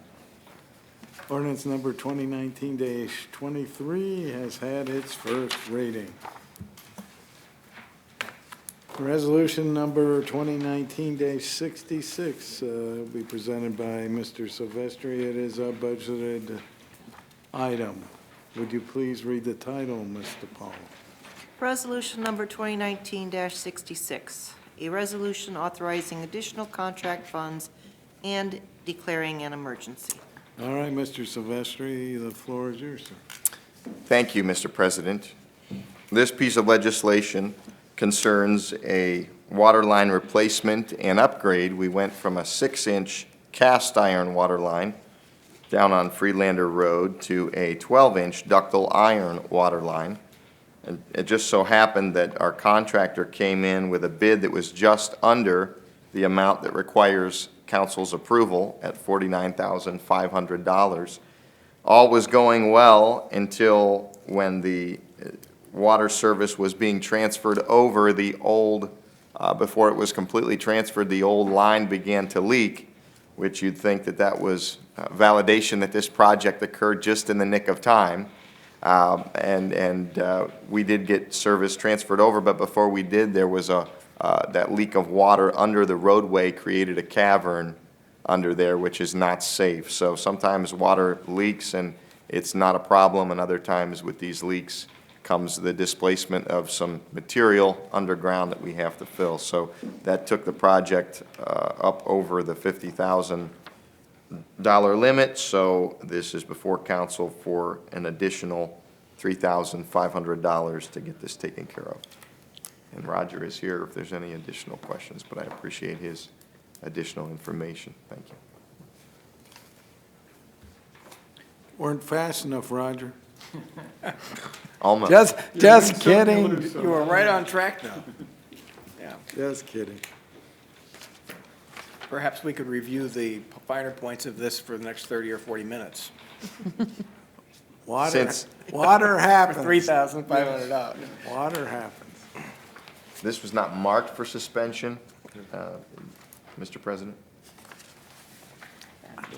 even though it is over the budgetary amount, so I was a little confused at that. I'll leave that to your discretion. It wasn't marked if you looked at your Correct. packet.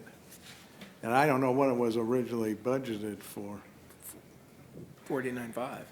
Well, that's what the bid Well, came that in at. was The a- bid came in at It $49,500. was budgeted for not to exceed 53,000, so it was budgeted. So we're still within the. We're still just within the parameters, so We're I within move the for parameters. adoption. Okay. Second. Thank you. Motion to adopt by Mr. Silvestri, second by Mr. Myers. Any further questions? Seeing none, would you please call the roll on the motion to adopt? Cavan, Yes. Myers, Yes. Sanders, Yes. Silvestri. Yes. Warden, Yes. Ansel. Yes. And Bastancik. Yes. Okay, resolution number 2019-66 passes. This brings us to resolution number 2019-67 regarding the Tax Incentive Review Council, which I, at the time, on this one, I did sit on with some of the fellow council members who will be, I'm sure, disclosed by Mr. Ansel. But before I get to Mr. Ansel, would you please read the title? Resolution number 2019-67, a resolution accepting the recommendations of the Worcester Tax Incentive Review Council with respect to existing Community Reinvestment Act agreements. Mr. Ansel, this floor is yours. It is slated for 3 readings, but I think it's been vetted by 3 voting members of council, and plus I sat on it, so. We can certainly keep this on first reading since we all have just received this. We got it electronically last week, and we have the hard copy this evening. But first and foremost, I would like to thank the Tax Incentive Review Committee members, and I want to highlight those participants in this process. This is a very thorough and deep review of all of Worcester's existing tax incentives for real estate development within the city, both the enterprise zone and the Community Reinvestment Act.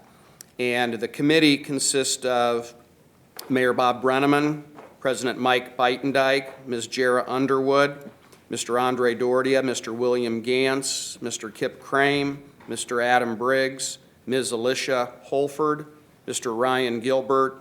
That was the CRA. This is the. Well, this is the TIRCs of the following volunteers. You're a step ahead. And finally, Jonathan Millay. So those members meet and they review each of the existing tax incentive programs that we have. And just for public reference, and I do have one question that I caught in my review. We highlight retired projects of the Enterprise Zone, one being ABS Materials 389-12-02. Then we also show in the active projects, Agreement 389-1202 ABS Materials. So I think there's a miscue there or an error there because I know that has been discontinued. And it's on the summary, but the post-abatement projects for the enterprise zone, ensuring that they're compliant for the equal amount of years of which they receive the tax abatement, were 4 programs. active projects that they audit and review that are in compliant within the year of their eligibility, whether it be a 10-year or 15 years, most are 10 years. There were 11 active projects, and these are significant investments from the likes of Daisy Brand, Scheffler, Luke, Certified Black Angus, Seaman Corporation, et cetera. The Community Reinvestment Act, there was one project that was retired, and then there are, this is the largest group, 31 active CRAs, so you can see how detailed this process is. On behalf of council, I want to thank the participants. The recommendations have been made, and with the exception of that one notation, a question mark, of which we can get better clarification at our next meeting, I would ask council to consider approving the TIRC's recommendation to proceed through 2020 with the highlighted companies noted. Thank you.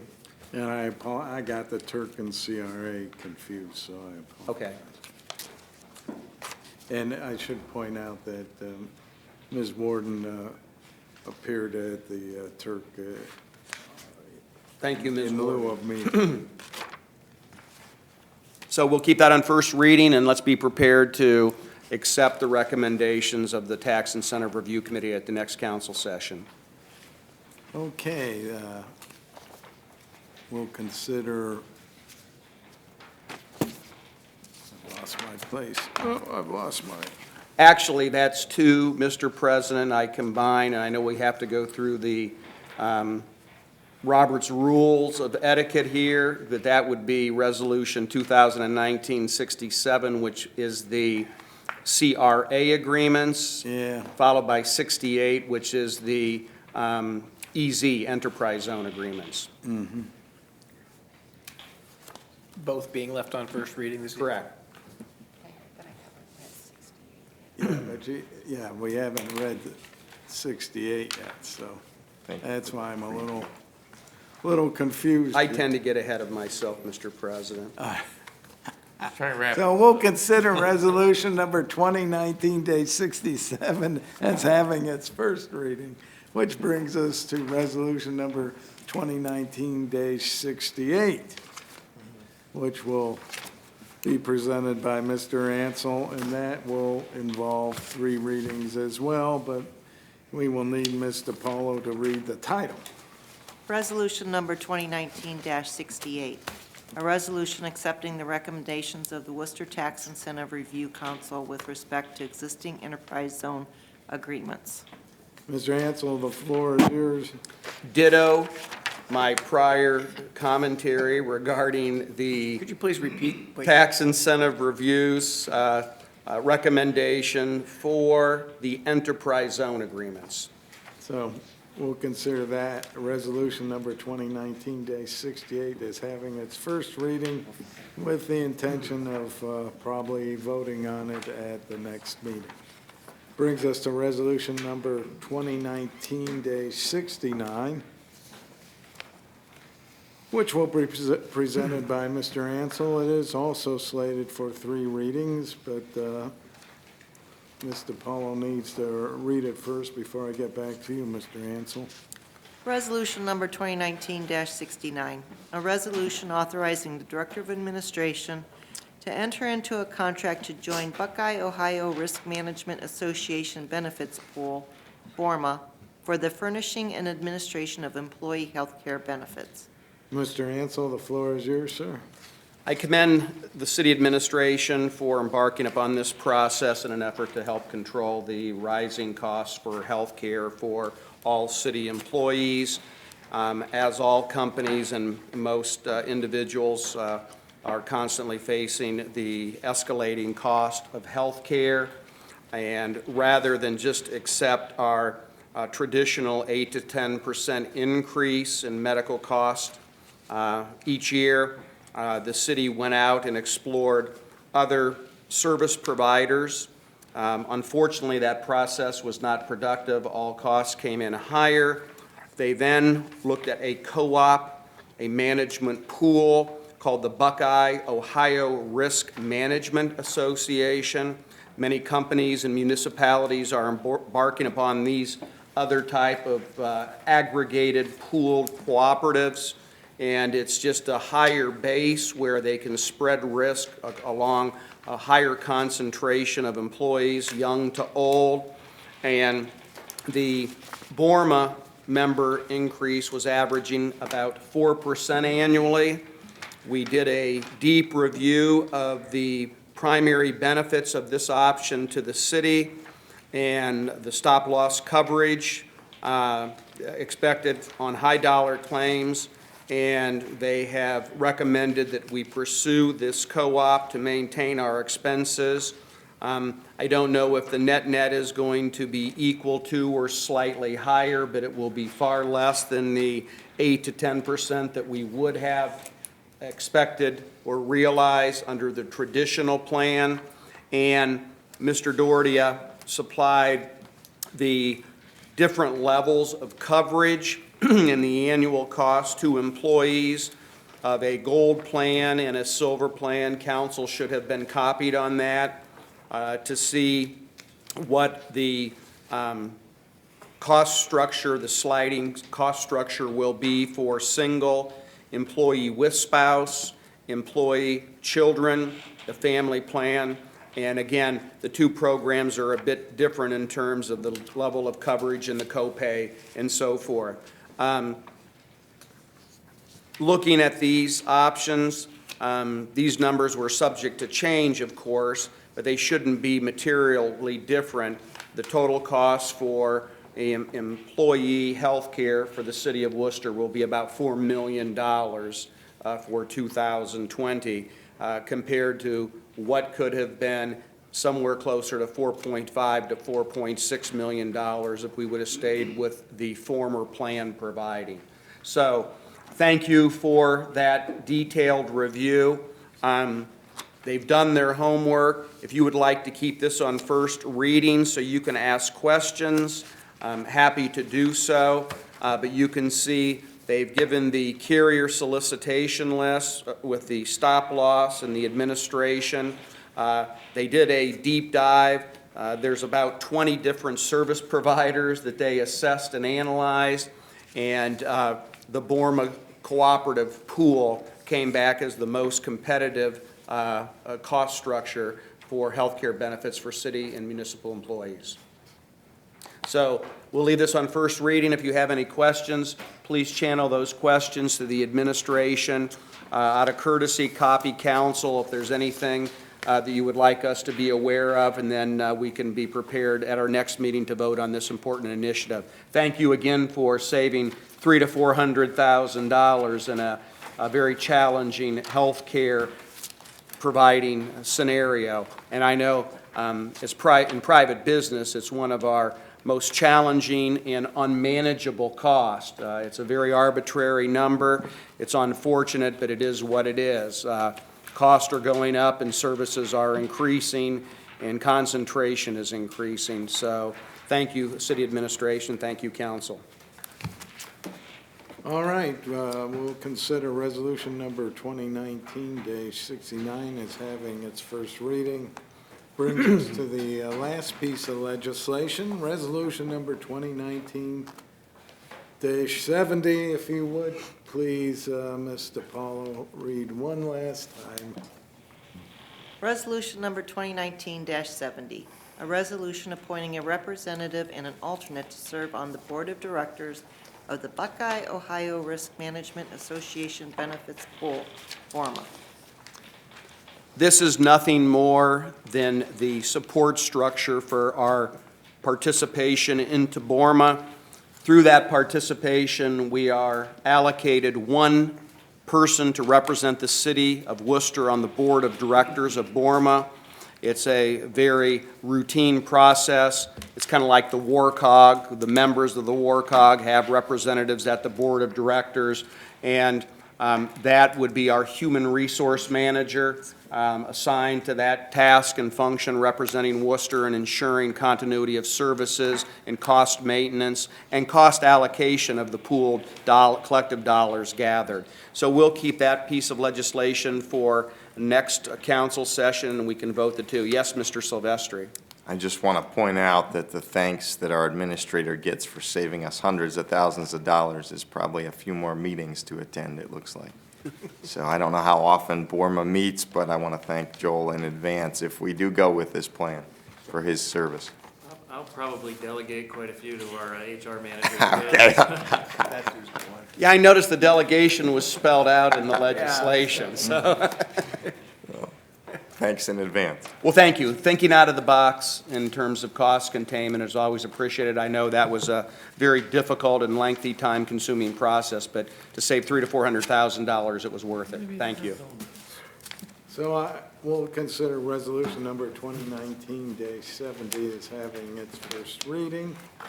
This brings us to the miscellaneous portion. I would just like to point out that as of November 14th, I know that the city of Worcester grew by an additional resident, Marguerite Rose Millay, 9 pounds, 2 ounces, 20 inches. She joins Mom Megan, Father Jonathan, and Brother Jack. So welcome to the family here, Marguerite Rose. Mr. Cavan, we'll give you the first word. Well, I'll make it the last word. Okay. Nothing to add, thank you. Mr. Myers. Thank you, President Bidendyke. I just wanted to note that although we only gave Mr. Anderson $12,000 to support the General Worcester statue, he remained for the entire meeting. And the people that we gave $136,000 to left immediately after us giving them the money. Thank you for your support. That's all. Mr. Sanders. Nothing to add. Mr. Silvestri. I do want to thank all those who came and attended tonight's meeting, even though not everyone spoke. It was good to see such a level of participation, so thanks. Ms. Warden. I would just like to say congratulations to Sandra Hall for her and thank you for her service for the many years that she's dedicated to downtown Worcester. I'm really glad she was able to attend tonight's meeting so that we as a body could thank her and show our appreciation. Mr. Ansel. Yes, just highlighting again, Monday, 12/9, 5:30, council chambers, first finance committee meeting, second, 12/16, at 6:30, 1 hour prior to council session, final finance committee meeting on the budget. Do your homework. Again, channel any questions through Andre and the administrative team. Thank you. Okay, and we'll give you the last word, Mr. Bostancic. Nothing more at this time. And, Motion to adopt, Mr. President. A motion to. well, I had one more thing to say to those that were elected. I guess I will be seeing you in all the familiar places, as Jimmy Durante used to sing. So congratulations to all. Congratulations. And Yes. Mr. Ansel moved Motion to to adopt. Second. Second. And Mr. Myers, second. All in favor, say aye. Aye. We're adjourned.